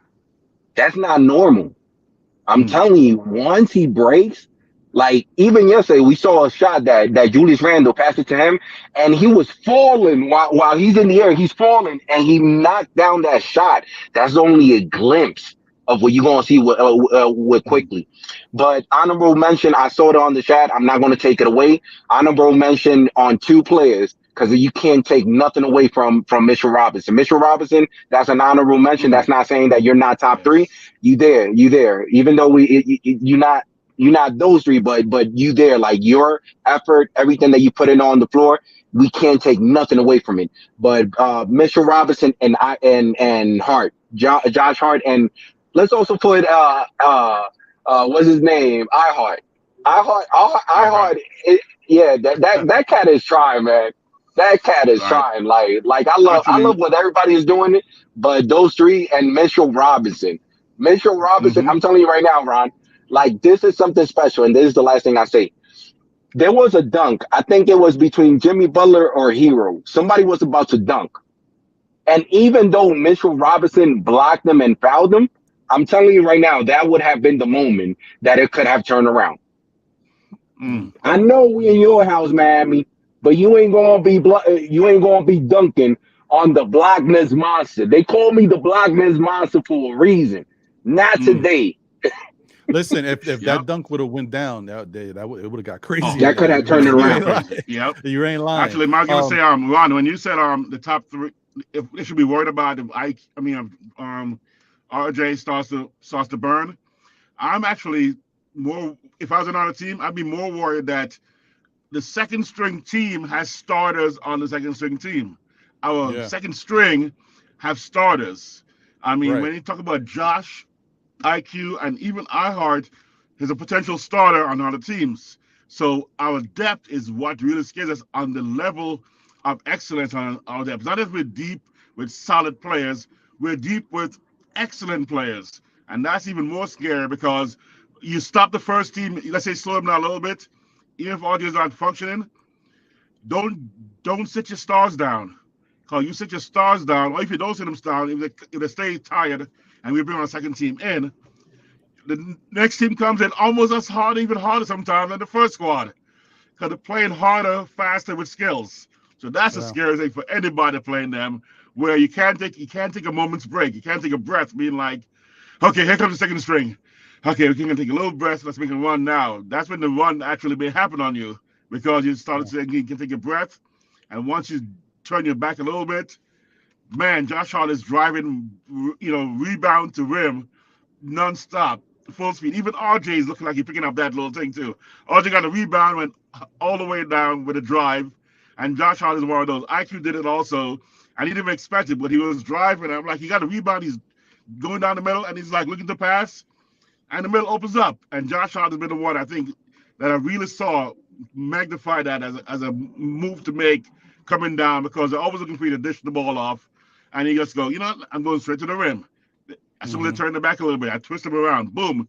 So a second string squad is scarier than most of our team's first team squad, because they'll probably start somewhere else. Yeah, that's true. And you know what? Let me say a couple things. I may be on my hot box for a minute. Remember, to start last season, our second string team was better than our first string and was carrying us in the beginning of that season. And it was looked at as one of the best bench units in the whole league, right? But then we ran into problems. Then people's confidence got affected. Obi struggled, his confidence, things happen, right? Mm-hmm. This time around, the Knicks made a bigger emphasis just by getting Jalen Brunson alone. And that made the starting unit now a starting unit that competes with all other starting units, right? And then this year we noticed at some point the starting unit was playing better than the bench, right? Now that we got Josh Hart, now that Emmanuel Quickly has gotten better and is playing better basketball, and these guys are committing to defense, now the second unit is come along and starting to look like a really good second unit again. So when you get the two units together, we're a team that you got to worry about. This is when we're a problem, right? Because not everybody can withstand that. The other teams can get off to a lead, or they can stay within the game with us with their starters out there. But once their bench comes in, this is when we got the edge, and we can keep putting the pedal to the metal. And then we start to mix in starters and bench players. So, that's a really good thing. And shout out to Tibbs for messing with his rotations a little better. So got to give him credit where credit is due, right? But I wanted to get to what Knicks 100 is saying. And I'm bigging him up, and I'm also going back at him. So Quickly is the most exaggerated player in Knicks history. First off, I will tell you this, and this is not a knock on you, Knicks 100. I think you are like a lot of other Knicks fans who maybe see certain things but don't see the whole picture. When you look at Quickly, as far as an offensive player, Quickly can still give you a little bit to be desired. Sometimes how he plays, is he the point guard that you want? Personally, for me, I don't necessarily think he's the point guard I want. Can he play point? Fine. Is he a better two guard or off guard in between type player? I think that's what he is. But I know some people like him as a point guard. That's fine. I don't care about that. What I care about is the stuff that I don't notice all the time, but now I'm starting to pay attention to, and that is Quickly's defense. It's not just about stats and the numbers. Like it's hard to quantify defense, but there's ways they classify it. And if you look at Quickly's impact on the defensive end, he's tops in the league at his position, in different categories. And that's the stuff we don't notice. When we look on the court, we see Julius scoring, we see Jalen scoring, we see, RJ scoring if he's doing something. We don't necessarily praise or look at all the defense, the overall defense, just a guy playing his man and maybe making his man give the ball up or making his man take a bad shot. You only see the big highlight or a steal or, you know what I mean? Like something that stands out. Quickly does all of that stuff, and it gets overlooked because we're not paying attention to it as all the time. But now that people are saying, hey, Quickly's on the map for his defense, we're noticing it. It's there, bro. He's much better than you think. But people been talking about it before the national. I know, but no. But this year, it's like on another level. Like he's really like you're seeing, and he's calling stuff out. Like that play that I mentioned earlier with RJ, I don't know what the hell RJ was thinking and why he didn't listen to him. But Quickly's telling you, look, come here, let's double this dude, get the ball out of his hands. It's gonna take time for him to move the ball to somebody else, and whoever else is shooting has been as hot as him. So let's get the ball out of his hands. But RJ didn't pay attention, and that's why certain things get overlooked, or like a play could turn like that play. Tyler Hero could have popped that three from where he was at, and it would have looked like a bad play. It's not on Quickly, because if RJ would have listened, it would have been a bad shot for him, or he would have got the ball out of his hands. Yeah.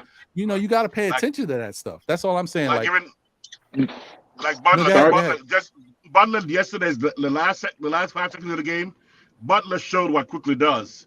In any scenario, Butler's attack on Randle, almost stripping him, and then staying so tight to him, that was defense, elite defense. It just so happened that Randle stepped up to the plate and made an even more special play, and an elite offensive move.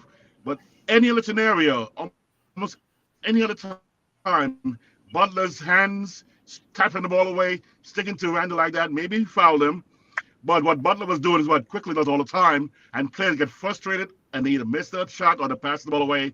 And Butler did it, but Randle took a step another level up because he came up like a star and hit that three-pointer at the end of the game. But if he missed a shot, everyone would have been like, Butler was the man who did that, because Butler's hands and his aggressiveness is what Quickly does, and he got no credit for that at all. I got to give Butler credit for that defensively. He just got outplayed by better play. That's all that happened.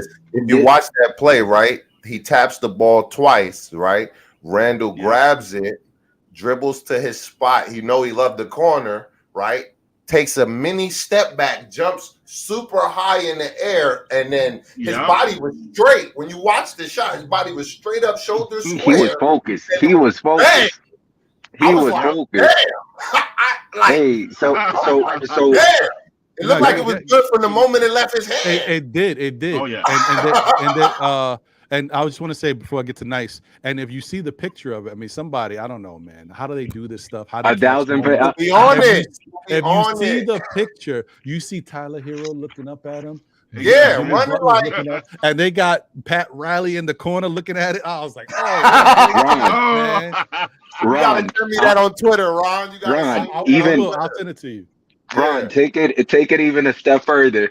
Have you guys seen the picture with Julius Randle taking that 3 shots, and right behind him is a bunch of Knicks fan, Miami fan, a lot of yeah, like a picture is worth 1,000 words. That was the best picture I ever seen, because I'm telling you, I'm like, what the hell are these people thinking? Like, you can even see their facial expression.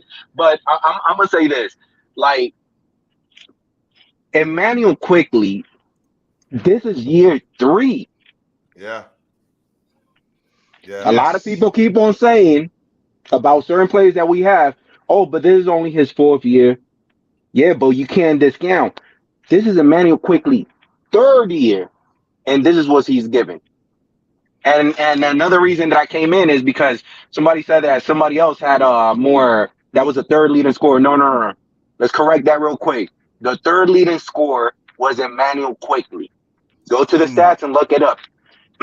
If you combine Emmanuel Quickly, you're right. No, you're right. Brunson, and Julius Randle, they went out for the night with 89 points. But Jalen Brunson had 25, so that'd be but no. With Jalen Brunson, hey, I'm telling you right now, Jalen Brunson, that's why I like him more than Luka. He's not thinking about stats. He's making sure everybody eats on the team. We all eat it. It's a buffet, and buffet is free for everybody. I already paid the entrance. Eat, brothers, eat. Eat. Well, you know what? Let me say this. Let me say this before I forget.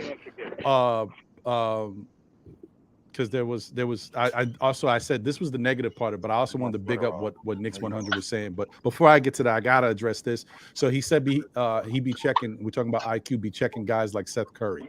This is what I want to say. I get what you're saying. I understand that maybe the type of the player that IQ has to guard on the court may not be the best player on the court. I get it. But what I want to say to you, you've been a Knicks fan for a long time. You've watched previous years and especially this year. You know that we've talked about this for a long time. You watch the Knicks play good basketball or play against certain teams, and then you watch Jalen Rikipsey from Poughkeepsie, New York, light us up for like 25, 28, 30 points. Those are the type of guys that Quickly's guarding now, and those guys ain't getting off anymore. So I get what you're saying, but those guys been beating us. Somebody put in the chat, Sumner lit us up with the Nets early in the season. Like this Quickly now on Sumner's not doing that. That's what I'm saying. Like, that's important. Quickly is taking these guys and keeping them at bay. Okay, the other guys, yes. And this is why I want to big up Knicks 100, because he made a good point. When we was talking about top Knicks on the team, there's a guy that people weren't even mentioning in the chat. And that's, Knicks 100 is right. Quentin Grimes deserves a lot of credit for what's going on with this Knicks team. And Quentin Grimes, a lot of time, guards the best player on the team. So shout out to Quentin Grimes. When the rotation shout out to him. His defense was definitely a factor, and he got hot at specific times, hit big shots at specific moments. So he definitely deserved credit.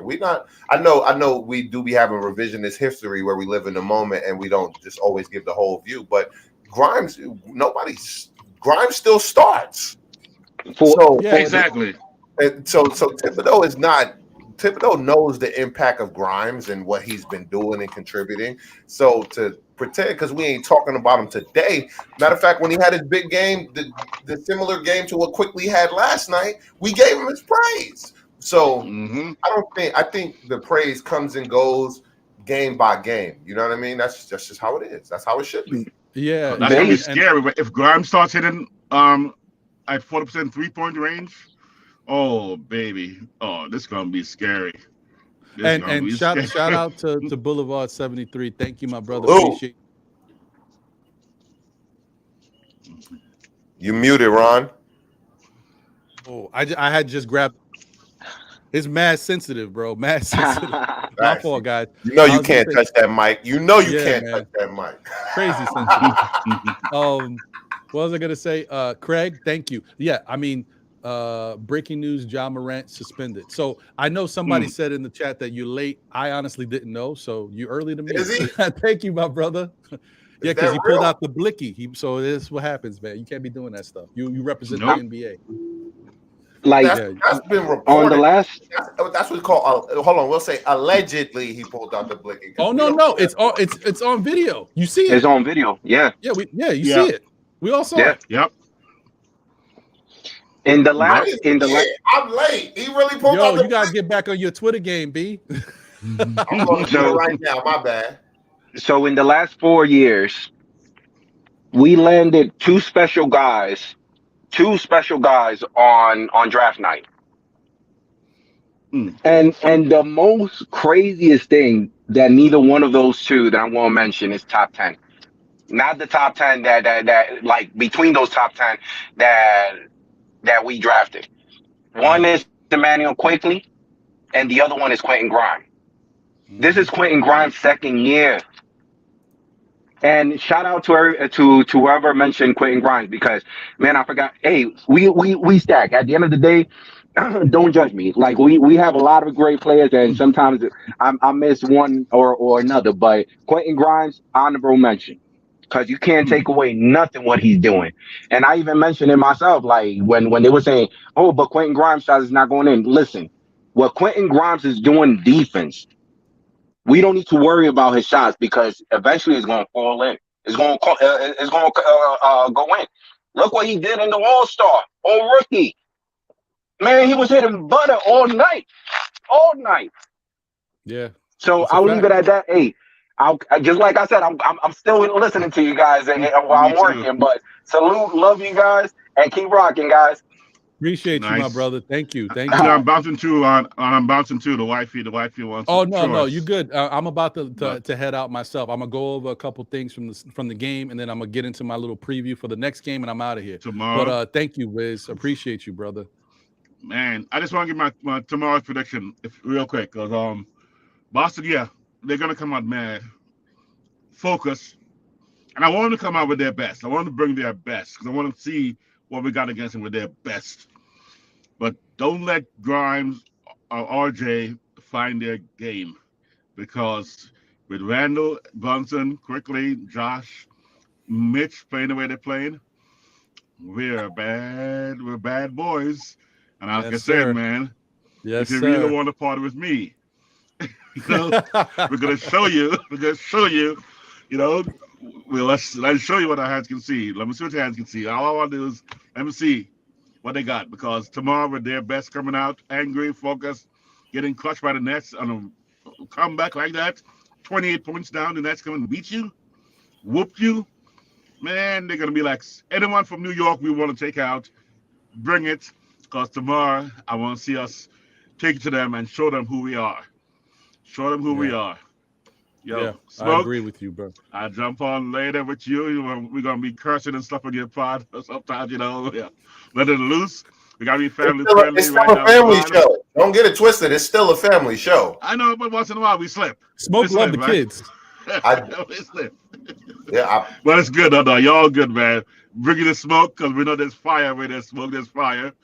Exactly. And always a great show, man. And who brings the smoke? Wiz? You do, and Randle. Ron, great show as always, Thank man. You, I jump on. Appreciate you. Shout out to everybody, the chat. Even we Sherwin, love you, Wiz. Have a good rest of your day, bro. Everyone's been on my case. Sherwin, I still love you, Sherwin. Call me great grandpa, whatever you want. I got you. I'll fly you out to LA for the Laker game if you want to, come hang with me one day. And we head up to Sacramento, hang with Smoke, and watch us beat the Kings, make them queens.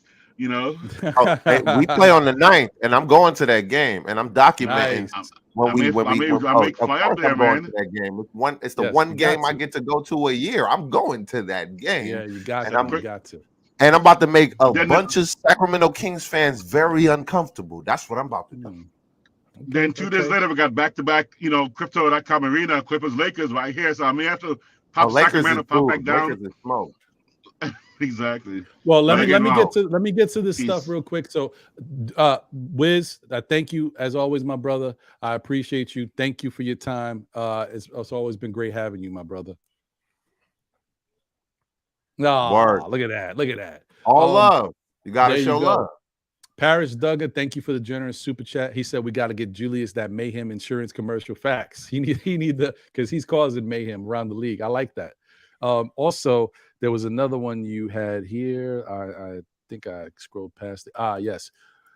Thank you for your generous super chat. He said Ja Morant killed his brand. He's done. No more TV. I mean, listen, I think that he might be able to rebound from it, but it doesn't look good, and he's gonna start getting some people looking at him with the side eye. Well, he might have to do some PR it stuff. a little bit. He wasn't like holding it and brandishing. Yeah, it. but he shouldn't have. I know. I hear you. Like it was like an ornament on the Christmas tree. That's all. If anything, that's the type of thing. Like be going way too far. Like I could understand if you caught him coming out the club waving it at somebody and. But hold on. Think about it like ornament swing. But we overreacted. Think about it like this. After you starting to get your first real controversy that you caused, they just brought up the story of you pulling out a gun on a 17-year-old. So what do? You go to the club and you flash the gun. Like, what are we doing? Come on, Smoking. You know that's bad optics, B. Come on. Yeah. These kids, man, these youngins, they wild, B. I don't know. Like that's brash. If you think about it, like they just put you, and then they said you cleared because they didn't understand the situation. It was a little self-defense type situation. It wasn't what people thought. The kid was wilding out. Your mother called and all this stuff, and it got blown out of proportion. You get off of that. Now you go to the club paint it however they want to paint it. He's not speaking for himself. They perpetuating and they speaking for him. Right. So that is what leaves the impression. He's not speaking for himself. So everything is just speculation at the end of the point. If we're not involved in the situation or we don't know the facts, they give us the facts, but they really giving us the opinions because they don't know all the facts. Correct. And that's why the whole thing is like it looked a certain way. You get more to the story. Cool. Fans is like, okay, all right, we thought Ja was bugging out, but we understand that he was defending his mom. So other stuff went left, and he was just there with his peoples, and that's how it went down. Fine. We were ready to move on. What do? A couple nights later, you go to the club, you throw the thing. He didn't brand it. That's not brandishing the firearm. I know, but he dangled it. That's not brandishing. Yeah, brandishing is holding it, waving it. He dangled it. That is not brandishing. And he's in a strip club. He's in a controlled environment where it's probably only him and his people. Come on, man. Why are we always putting 10s on stuff that's smoking 20s on stuff that's 10s, man? When you look at Ja, okay, this is the two things in the video. You got gun. Hi, I'm Gun. You got Ja, but Ja's not really Ja. Ja's the NBA. So it's the NBA and Gun. All right, now you're right about that. You're right about him being the NBA. That's what you're right about that. See, now when you drop that scenario, but we don't even know if that was his bodyguard's gun, right? It don't matter. It was in Ja's hand. He wasn't brandishing it. Him doing that, the only stupid thing he could have did is if he dropped it, it misfired, somebody got hit, right? That would, and so you know I what? get the irresponsibility. The way he's brandishing, like holding it, that could have happened. That could have. I wasn't even thinking about that. He could have dropped it. He could have dropped it. Sheesh. Man, these youngins, bro. I wasn't even thinking about that. I'm not gonna lie. Of course you got to think about that. He dangling it like it's an ornament. That's crazy, bro. I don't know what to say. It was a controlled environment, and apparently nobody behind him, the strippers, they wasn't worried about the guns and stuff. So we can't make it a bigger deal than it was for the people in that situation or scenario, right? Well, a controlled environment or an out of control environment. Either way, it was something. And shout out to the haters, but we respect you anyway. You know what I mean? You deserve your platform. You deserve to be here. Shout out to Manitas de Piedra, should I say? Appreciate you being here. He said the Suns make the Knicks irrelevant. I hear you, brother. Hold on. First of all, when we want to smoke with them because we dusted them off, and if we see them again, which I know we don't, but if we dust them off again, ain't nobody scared of KD and Booker and them. Cap, get out of here, Padre, with all that manitas. Thank you, brother. Thank you for being here. Basura. Yeah, that's what you was talking about right there. Basura. I'm with the ability to have you say what you want to say. I don't agree with it, but you know what? You can say whatever you want to say, but don't come over here with that basura. I see what you're doing. I like that. Spoken English. It's the truth. Don't come over here with that trash. For those that don't know, basura made trash. Come on. That's right. Get that out of here. Definitely trash. Knicks average is in the building. He oh man, look at this. Look at what's going on, man. Where's the hate coming from? All right, I don't want to promote hate. They don't. They ain't gotta love me. I love myself. Oh, man, I love it. Paris Duggar, thank you once again for the generous super chat. I appreciate you, brother. Thank you so much. He said, together in the last 97 minutes, IQ, JB, and Josh are a plus 60. That is bananas. That's a bananas number. That's crazy. Let me see. What else we got? I think that's Ashley Wiz said, image-wise, strippers and guns not a role model path for the NBA to support, especially in a small town, Sacramento. Well, he's in Memphis. You mean Memphis? But I hear you. It still applies. He's in Memphis. I mean, I get you. That's not like that's. And De'Aaron Fox ain't doing that at all. Because Ja is starting to become, if not already, maybe not yet, but he's really starting to become the face of the NBA. You got people in. Like he's showing videos of him at a restaurant. You the guy, you the dunker guy. Like people know him for his hops and his abilities. Like he's making a name for himself. So he is becoming a face of the NBA. And if he was gonna do this type of stuff, he is really messing up his brand. I will say that. Like you gotta nip this in the bud right away before it gets out of control. You already got a father that's boisterous and likes to be with the in crowd. You know, his father already attracts attention to him. But don't start. This is the type of attention you want to avoid. Look, if I was around him, I'd tell him that. I would say that Ja don't need to be doing negative stuff to mess up his brand. But I would also say all publicity is good publicity. You feel what I'm saying? It's like wrestling. You want to be the villain in the NBA, go ahead, be the villain, but you just got to be that all the way, 100%, Ron Artest style.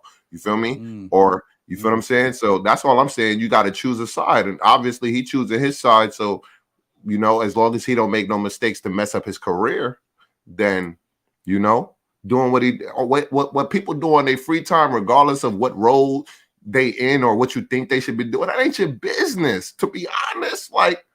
People make it their business, but it ain't nobody's business. I'm just gonna say, I think you right that a lot we are in a lot of people's business these days.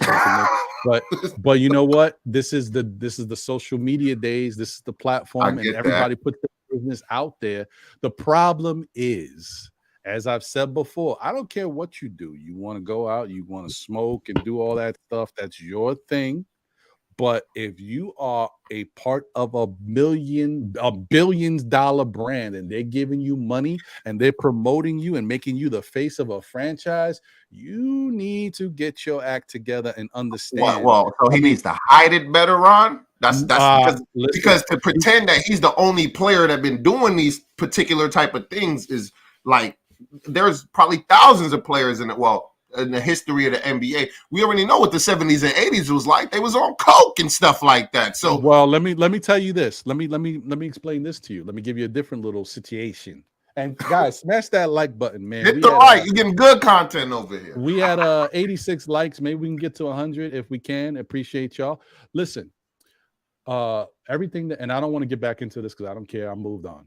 Everything that happened with Kyrie Irving. Kyrie just liked a video that had questionable content in it that he didn't even support fully. He was just liking the video because of the fact that it was something on Netflix and he thought that people should see it. Not that he supports what's in it, but did he handle it the right way? No. He put it and he tried to get strong on it. Like, I don't need to really explain my actions. And what happened? Not only did it because but hold on. Go ahead, Nick, we're in a different time, man. We're in a different time. Everything is media related and everything is about your image and how it's portrayed to people. You want social media, like people have gotten rich off of social media. You use social media to build your brand. Okay. Now, franchises and companies that back you, they use social media to build their brand. So if that's the case, you got to understand that information that you put out there is noticed and it's accounted for. It's a part of What about them not attacking the company that's actually selling the product, right? I agree with you. I agree with you. Let me finish, right? Because they want to sit around and act like he has 100 million following on his Twitter when Amazon has billions of people on their website and they're the ones selling it and perpetuating it. So to come for him, it's a literally an attack, right? It's literally organized to make him seem a type of way so we can have this conversation and look down on our brother, right? But if you see past the malarkey, you would see what it is, right? We know how you going to get mad at this man for retweeting a movie that another company gets to sell and make money off of when his retweet ain't going to make him no money. I hear you. But this is what I want to say to that, Smoking Nick, is that's not my fight. You know, my fight is just I'm just giving this as an example. Do I agree with you? Yes. Should they have gone off the Amazon? Yes. I don't know what happened, but that's what tells, you know, money means everything and corporate, you know, initiative. It's crazy. They attack. They know who they're trying to make seem like. I hear you. Don't these things are real. I'm not even getting into it, right? I'm just vaguely saying what I'm saying, right? I hear you, but what I'm trying to tell you is that's 100% right and 100% accurate.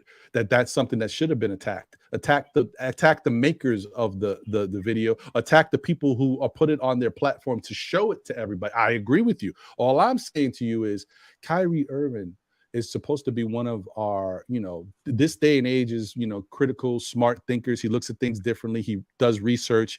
He knew what was in the movie. He may not agree with it, but if you're going to like something on your platform and know that you're a public entity with millions of followers, and it's not like it's like you know, Kyrie Jackson, who's the 15th man on the team and doesn't get any burn. He is a star player. People follow him. People look at what he does. Didn't give an opinion on it. All he did was that's the problem. That's not even an opinion. This is today, in today's day and age, if you're going to put something out there publicly and it's got something controversial behind it, you can easily say it wouldn't have taken, just like he liked it, he could have easily just said, listen, this is interesting video that's on Netflix. I don't agree with everything in the video, but I still think it's a conversation we need to have about what's going on. That would have been it. Done. We don't got to talk about it no more. Kyrie's not condoning it, but there's something on there that Kyrie put up. Oh, maybe I'll check it out. Oh man, this is crazy. I don't agree with it, but I'm not mad at Kyrie because he already said I don't condone it. These players feel like because they don't have to answer for their stuff that they shouldn't. It's not that you got to. No one, listen, I mean, not that you got, it's not that you're forced to do it, but it's the right thing to do to avoid other things. He stood on his soapbox and he said, I'm not going to address this. I did this and I don't see anything wrong with it. And look what came of it. Look at all the sponsorship deals he lost. Look at all the money. And he doesn't even agree with it. And look at all the stuff that he lost for no reason. That's what I'm just saying. Like, I get it. And I understand that people don't need to cater to, but you're this is the social media age. Just like people are watching, you're using it to build your brand. You have used it. So you understand it's a machine. That's all I'm trying to say. But that is getting away from my point. My point was, look what happened to Kyrie, right? Yes. Then I said, Well, you want to think that, okay, what you do is your thing, and you want to, videotape it. It is what it is. Look what happened to Mikal Bridges. All of a sudden, See, that's a different scenario. But hold on, not the action that he did. I'm talking about the stuff that happened prior to the action. Oh, you're talking about with the lean and the stuff and the rapping? Yes. This is what I'm saying, brother. I know what you're talking about. I know what you're talking about, bro. I'm hip. Yeah, that's what I mean. Like you setting it up. I think that is just. I think both of them are idiotic for perpetrating a fraud when they in better positions, when they know they only really played basketball when they were teens. They wasn't really into that life, right? Mm-hmm. So I know you get money and then you want to feel like you're reverting back, but nah, I get where it comes from. Growing up, coming up from rough situations and making it something out of yourself, and you know most of your friends still ain't where you are, is kind of what brings you back sometimes. So I understand exactly. And I'm not trying to make no excuses for them. I just say, like, if these dudes ain't harming nobody, well, in Mikal Bridges' point, you see he ain't been in the league and all year. They not playing with him. That he earned and deserved that, right? You already know. I ain't gonna speak on it. But as far as Ja, I think they just trying to make him seem like a bad guy. Does he do stupid and foolish things? Yes, he does. But do we need to act like he's the only person doing stupid and foolish things? They're not perpetrating all the other players that do stupid and foolish things, and I'm pretty sure he ain't the only one. Well, he's not. But I'll tell you one thing. Maybe them other players are smart enough not to videotape it. I'm just saying. I'm just saying. Okay. All right. Well, this ain't the Ja. No, that was a great conversation, though. That was a great thing. I mean? Yes, it's a good topic. So you get the real here on Still Knick Fans. Yeah, that was a great conversation. Yeah. But let me do this real quick because I did want to touch on this before we get out of here. Let me share the screen again. So once again, as I said, what did I put up there? That's the wrong damn screen. My bad, guys. Hold on. I meant to share this one. There we go. So yeah. So the Knicks, behind. Let me see if I can blow this up a little better. There we go. Behind the play of R.J. Barrett, Julius Randle, Jalen Brunson, and Manuel quickly were able to pull out the victory 122-120. Obviously, Julius Randle hit the big shot and finished with 43 points. An incredible game. 16 for 25, 64% from the field. 8 for 13 from 3, 61%. Incredible. 3 for 4 from the line, 75%. 9 rebounds, 3 assists. Julius Randle, our star player. RJ Barrett finished 8 for 15, 53% from the field. He missed all his threes. That's okay. He had his one free throw, whether that was a technical or whatever, or it was an and one. Maybe it was an and one. He finished with 17 points, 2 rebounds, 2 assists, 1 steal. Jalen Brunson, even coming back, battling the pain, the hurt that he was dealing with. 9 of 14 shooting, still continuing to be hot, carrying over that 15 of 18 from the last game, 64%, 3 of 7 from 3, 42%, 4 of 6 from the line, 66%, finished with 2 rebounds, 8 assists, 2 steals, and 25 points. And then Emmanuel quickly, 7 of 11 from the field, 63%, 5 of 9 from 3, 55%. 2 of 2 from the line, finished with 2 rebounds, 3 assists, 1 steal, and 21 points. Great play from these Knicks players. Great team defense they had, even though, Miami made it difficult. They were coming back with a vengeance. But the Knicks stood the course and kept themselves in the game to give Julius Randle an opportunity to make that shot. It didn't have to be Julius. It could have been anybody, but at least they were close enough to try to win the game. And they did it. So shout out to them. And, can't say enough about what took place. It was a great feeling to watch it. Great moment. Let me see if I can make that a little bit. And then we'll go to what tomorrow's game is looking like. Where the heck is it? There we go. Boom. Here we go. So, guys, we got the Boston Celtics tomorrow. Oh, man, this is going to be a tough one. Now, guys, I'm not going to lie to you. I believe in these Knicks, and I think the Knicks can win. However, excuse me, when I talked about this on Monday night's show, I did have the Knicks losing this game because I think that Boston, they've lost to us twice. I think that this game is going to be one of those that Boston wants to beat us with a passion. They realize that we're not a good matchup for them. And I think they're going to come out all guns blazing. They should have Jaylen Brown in this game as well. I just think that Boston's going to try their best to beat us. That doesn't mean it's going to work. We may still win this game, but just something to keep in mind. So I had the Knicks losing this game, but anything could happen. If the Knicks continue to play the way they've been playing, they have a good shot at winning. But the tail of the tape, folks, Boston averaging 117.5 points per game. Excuse me, the Knicks averaging 115.2. Boston averaging 45 rebounds. The Knicks averaging 46.8. Boston averaging 26.3 assists per game. Knicks averaging 22.4. Boston getting 6.3 steals per game. The Knicks 6.1. The blocks, Boston gets 5.3. The Knicks are getting 4. Turnovers, Boston is at 13 per game. The Knicks are at 12. Shooting percentage from the field, Boston's at 47.6. The Knicks are at 46.6. 3-point percentage, look at that. Knicks numbers have gone up. Wow. Boston's at 37.8. The Knicks have made their overall come up to 35.3. If you guys remember, Knicks 3-point percentage was hovering around 32 for a while. Then it got up to 33 and stood there for a minute. It's up to 35.3. So they're shooting better from 3. Free throw percentage. This is important. Boston's at 82.3 per game, and the Knicks are at 76.7. A close game between Boston and the Knicks could come down to free throws, and the Knicks are going to have to hit their free throws to try to win this game, I think, tomorrow, because I think it's going to be a close game. I think both teams are going to be fighting. I think it's going to have a lot of playoff energy. I think this is going to be a game to watch, a game to remember. So we'll see how the Knicks come out and play this one. Points in the paint, Boston's at 45.8. The Knicks are at 51.4. Edge Knicks. Second chance points, Boston's at 12.3. The Knicks are at 17. Edge Knicks. Fast break points, Boston's at 14.1. The Knicks are at 11.7. Edge Boston. So, but when you look at the overall matchup stuff, regardless if Boston is a much better team on paper and been playing like it all year, these teams match up very well. And the Knicks, for whatever reason, every time they've played Boston, match up well with them. We've seen the Knicks behind Evan Fournier give Boston the business. So I don't know what it is, but if the Knicks win tomorrow, I won't be surprised. I just think that there's a chance that Boston comes out and just gets the victory because they really want to win one against us. We'll see. What do you think, Smoking Nick? It's tough because they got a great home record.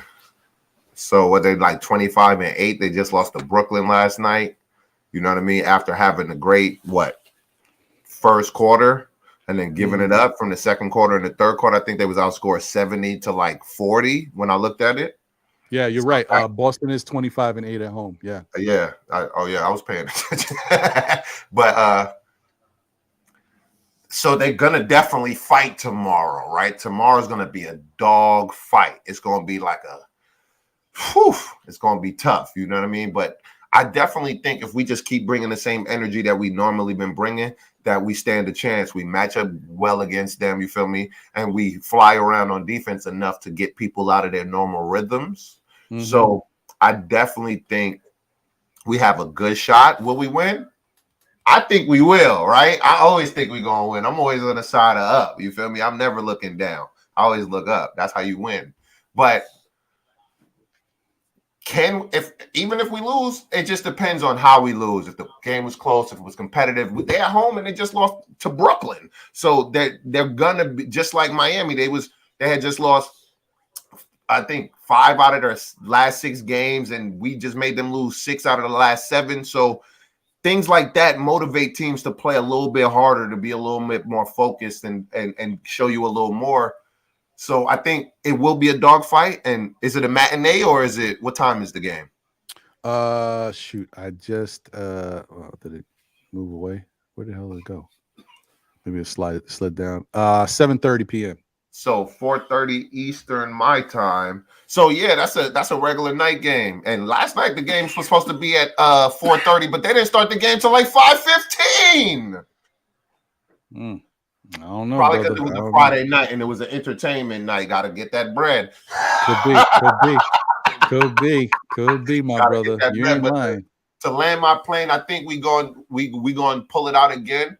We just got some dogs, and you see people cower to us. You see it. Like Miami was the first team in weeks to actually give us some fight because they almost cowered and tucked tail. But somebody did a tongue lashing and somebody got it at rectum, right?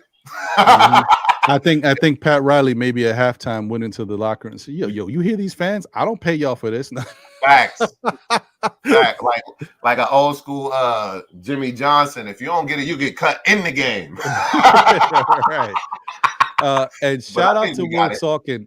We moved on, but I didn't get to this. So I appreciate you, brother, when you were saying, like, as far as integrity and how you carry yourself in the league. Back in the day, Ron Harper was traded and nearly out the league just for associating with the wrong dudes back in the day. I hear you, brother. I hear you. And shout out to Quiet Money. I saw you earlier in the chat, and I forgot to give you your shout out, brother. I appreciate you. Thank you as always. Good to see you. Thank you for being here. Smash that like button, like he says. Thank you, my brother. Appreciate it, man. We had 90 likes. I don't know if we're gonna be able to get to 100 because some people have left, and you guys that has been in there, I know you all already hit that like button, so I don't gotta worry about asking y'all, right? But if you haven't, and somebody is in here that hasn't hit that like button, please do, man. We can get to 100. That'd be great. Definitely show the algorithm we back on it. We doing the thing, and I will try to get out more content for you guys, man. You know, a lot's been going on, but we want to get back into the swing of things and get some stuff going, man. There's a happy time. There's a lot of good stuff to talk about with these Knicks. And you know what? I got to tell you one thing, though, not to be overlooked, but as great as these New York Knicks have been playing, and I love it that they're under the radar. Yo, Milwaukee is killing the league right now. They've won 16 in a row, folks. Quiet is kept. So, yeah, Milwaukee's a problem. But let them keep doing their thing and taking the national spotlight. Let us keep winning our little 8, 9, 10. Let's keep it going on the low. Yeah, we all right. That's okay. We'll take it, man. Let Milwaukee get all the big heat, and we'll take the underground noise. That's right. And I'll just keep saying one. Facts. That's all I'm saying. Yo, let's go, Knicks. That's all I care about right now. Let me get this up out of here. Yeah, man. So, hey, look at my guy, Tony Crow. Knicks and Bruises. Yo, Black, it's time. Shout out to Tony Crow, guys. Once again, another great content creator. If y'all haven't checked out his show, Knicks and Bruises, believe me, it's worth it. Great content, part of the MBK fam. And I think I think he might have a show going on in a little bit. Yep. He's about to drop that. So, guys, right once you leave this show, head right over to Tony Crow's Knicks and Bruises and check him out, man. He's talking about the 4th seed push, Brunson, Randle, Batman, and Robin. See what I'm saying? We think alike, man. Tony, I don't know, you wasn't here earlier. I wanted to put Julius in a Batman costume and have, Commissioner Gordon say he's not the hero we deserve, but he's the hero we need. You know what I mean? I couldn't do it. Yeah, I couldn't do it. I wanted to try to do it, but I didn't have time. Anyway, but hey, so shout out to the Smoking Nick and get them likes up, man. Y'all already know the vibes. I was just about to hit you with your final thoughts, Smoking Nick, and tell them where they can catch you, brother. Oh, y'all already know the Smoking Nick and at youtube.com. Y'all already know the vibes. And I'm on Twitter as well at the Smoking Nick, at Lyons, LYOWNZ. You heard. And Ron, I appreciate the great convo, man. You feel me? You feel me? That we got into that tangent a little bit. I actually enjoyed that. That was a great conversation. Real quick. I know, that's cool. That's cool. I like stuff like that because then you force me to dig deep. You feel me? It's in there. That's good. That's good, my brother. That's good. Salute to everybody that came through. J Boogie, Nice, Wiz, Knicks fans, Brazil, my brother. You feel me? Salute to everybody that came through, man. Great show, man. That's my final thoughts. All right. I appreciate you. Shout out to William Thompson. Thank you for being here. Appreciate you. Salute. Smash that like button if you haven't already done so. We had 95 likes. Oh, we need 5 more. I don't know if we got 5 new people in here that haven't hit the like button yet. We're so close to that 100 mark. I'll stay on for another hour just to get. No, I won't. I'm just playing. I'm just playing. Oh, I appreciate y'all, man. Yeah, man. It's appreciate. Hector Gaston in the building. Salute. So, guys, once again, I want to thank everybody who's tuned in. I want to thank everybody who supported my wife's cause. Thank you, guys. I appreciate the love and support. I also want to thank everybody who's sharing it out. Like I said, if you can't contribute, that's fine. Share it out, man. Maybe it'll get to Julius Randle. Julius Randle, I don't really care about them still Knicks fans dudes. But, you know, for Ron's wife, here you go. You know what I mean? Like, whatever. I don't care. But I appreciate you guys. And thank you to all my special guests that joined the panel today. Thank you to Big Lou. He couldn't get on. He was trying his best, but you know, for whatever reason, the StreamYard gods just said, you know, we can't let you in at this time. But don't worry, we're gonna get it together, Big Lou. Eventually, you're gonna get it. Thank you to Jay Boogie for being here.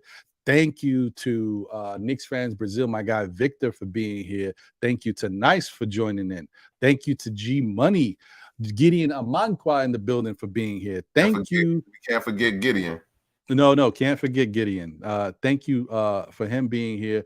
Thank you to my guy Wiz for being here and being on the panel.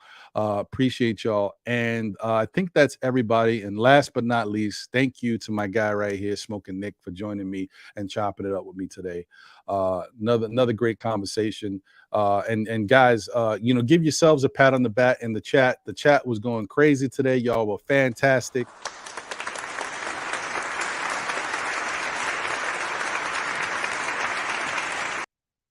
Thank you, man. Thank you, guys. Appreciate y'all. Appreciate the contribution that you guys make to the show. And the show is just so much better with your input. So thank you, guys. And as I always like to say, because I haven't said it in a minute, guys, you know, spread the Still Knicks fans love around, man. Tell some people, tell your people, you know, sometimes you be moving around and you don't think about it. But if you talk about Knicks with anybody outside of this right here, if you're in the street or in the barbershop, y'all guys heard Still Knicks fans before? They on YouTube. Just like right here. Yeah, they on YouTube. Just tell them about us, man. Show the love, man, so the show can keep growing, man. I appreciate y'all. Tell a friend who tells a friend who tells another friend. Still Knicks fans, we'll be back again, whether it be on Saturdays at 11 a.m., Mondays for SKF Weekly at 9 p.m. with Ron, John, and Jose, or on Thursday nights on the NBK network for the NBA Report at 8 p.m. where you see me and John chopping it up. Appreciate y'all. We're gonna catch you, man. It's gonna be another great day tomorrow night. I think the Knicks may pull that victory out. I may be wrong, so I'm hoping for the best, man. So let's keep it going, man. Go New York, go New York, go. Let's go. We out of here. Later, y'all.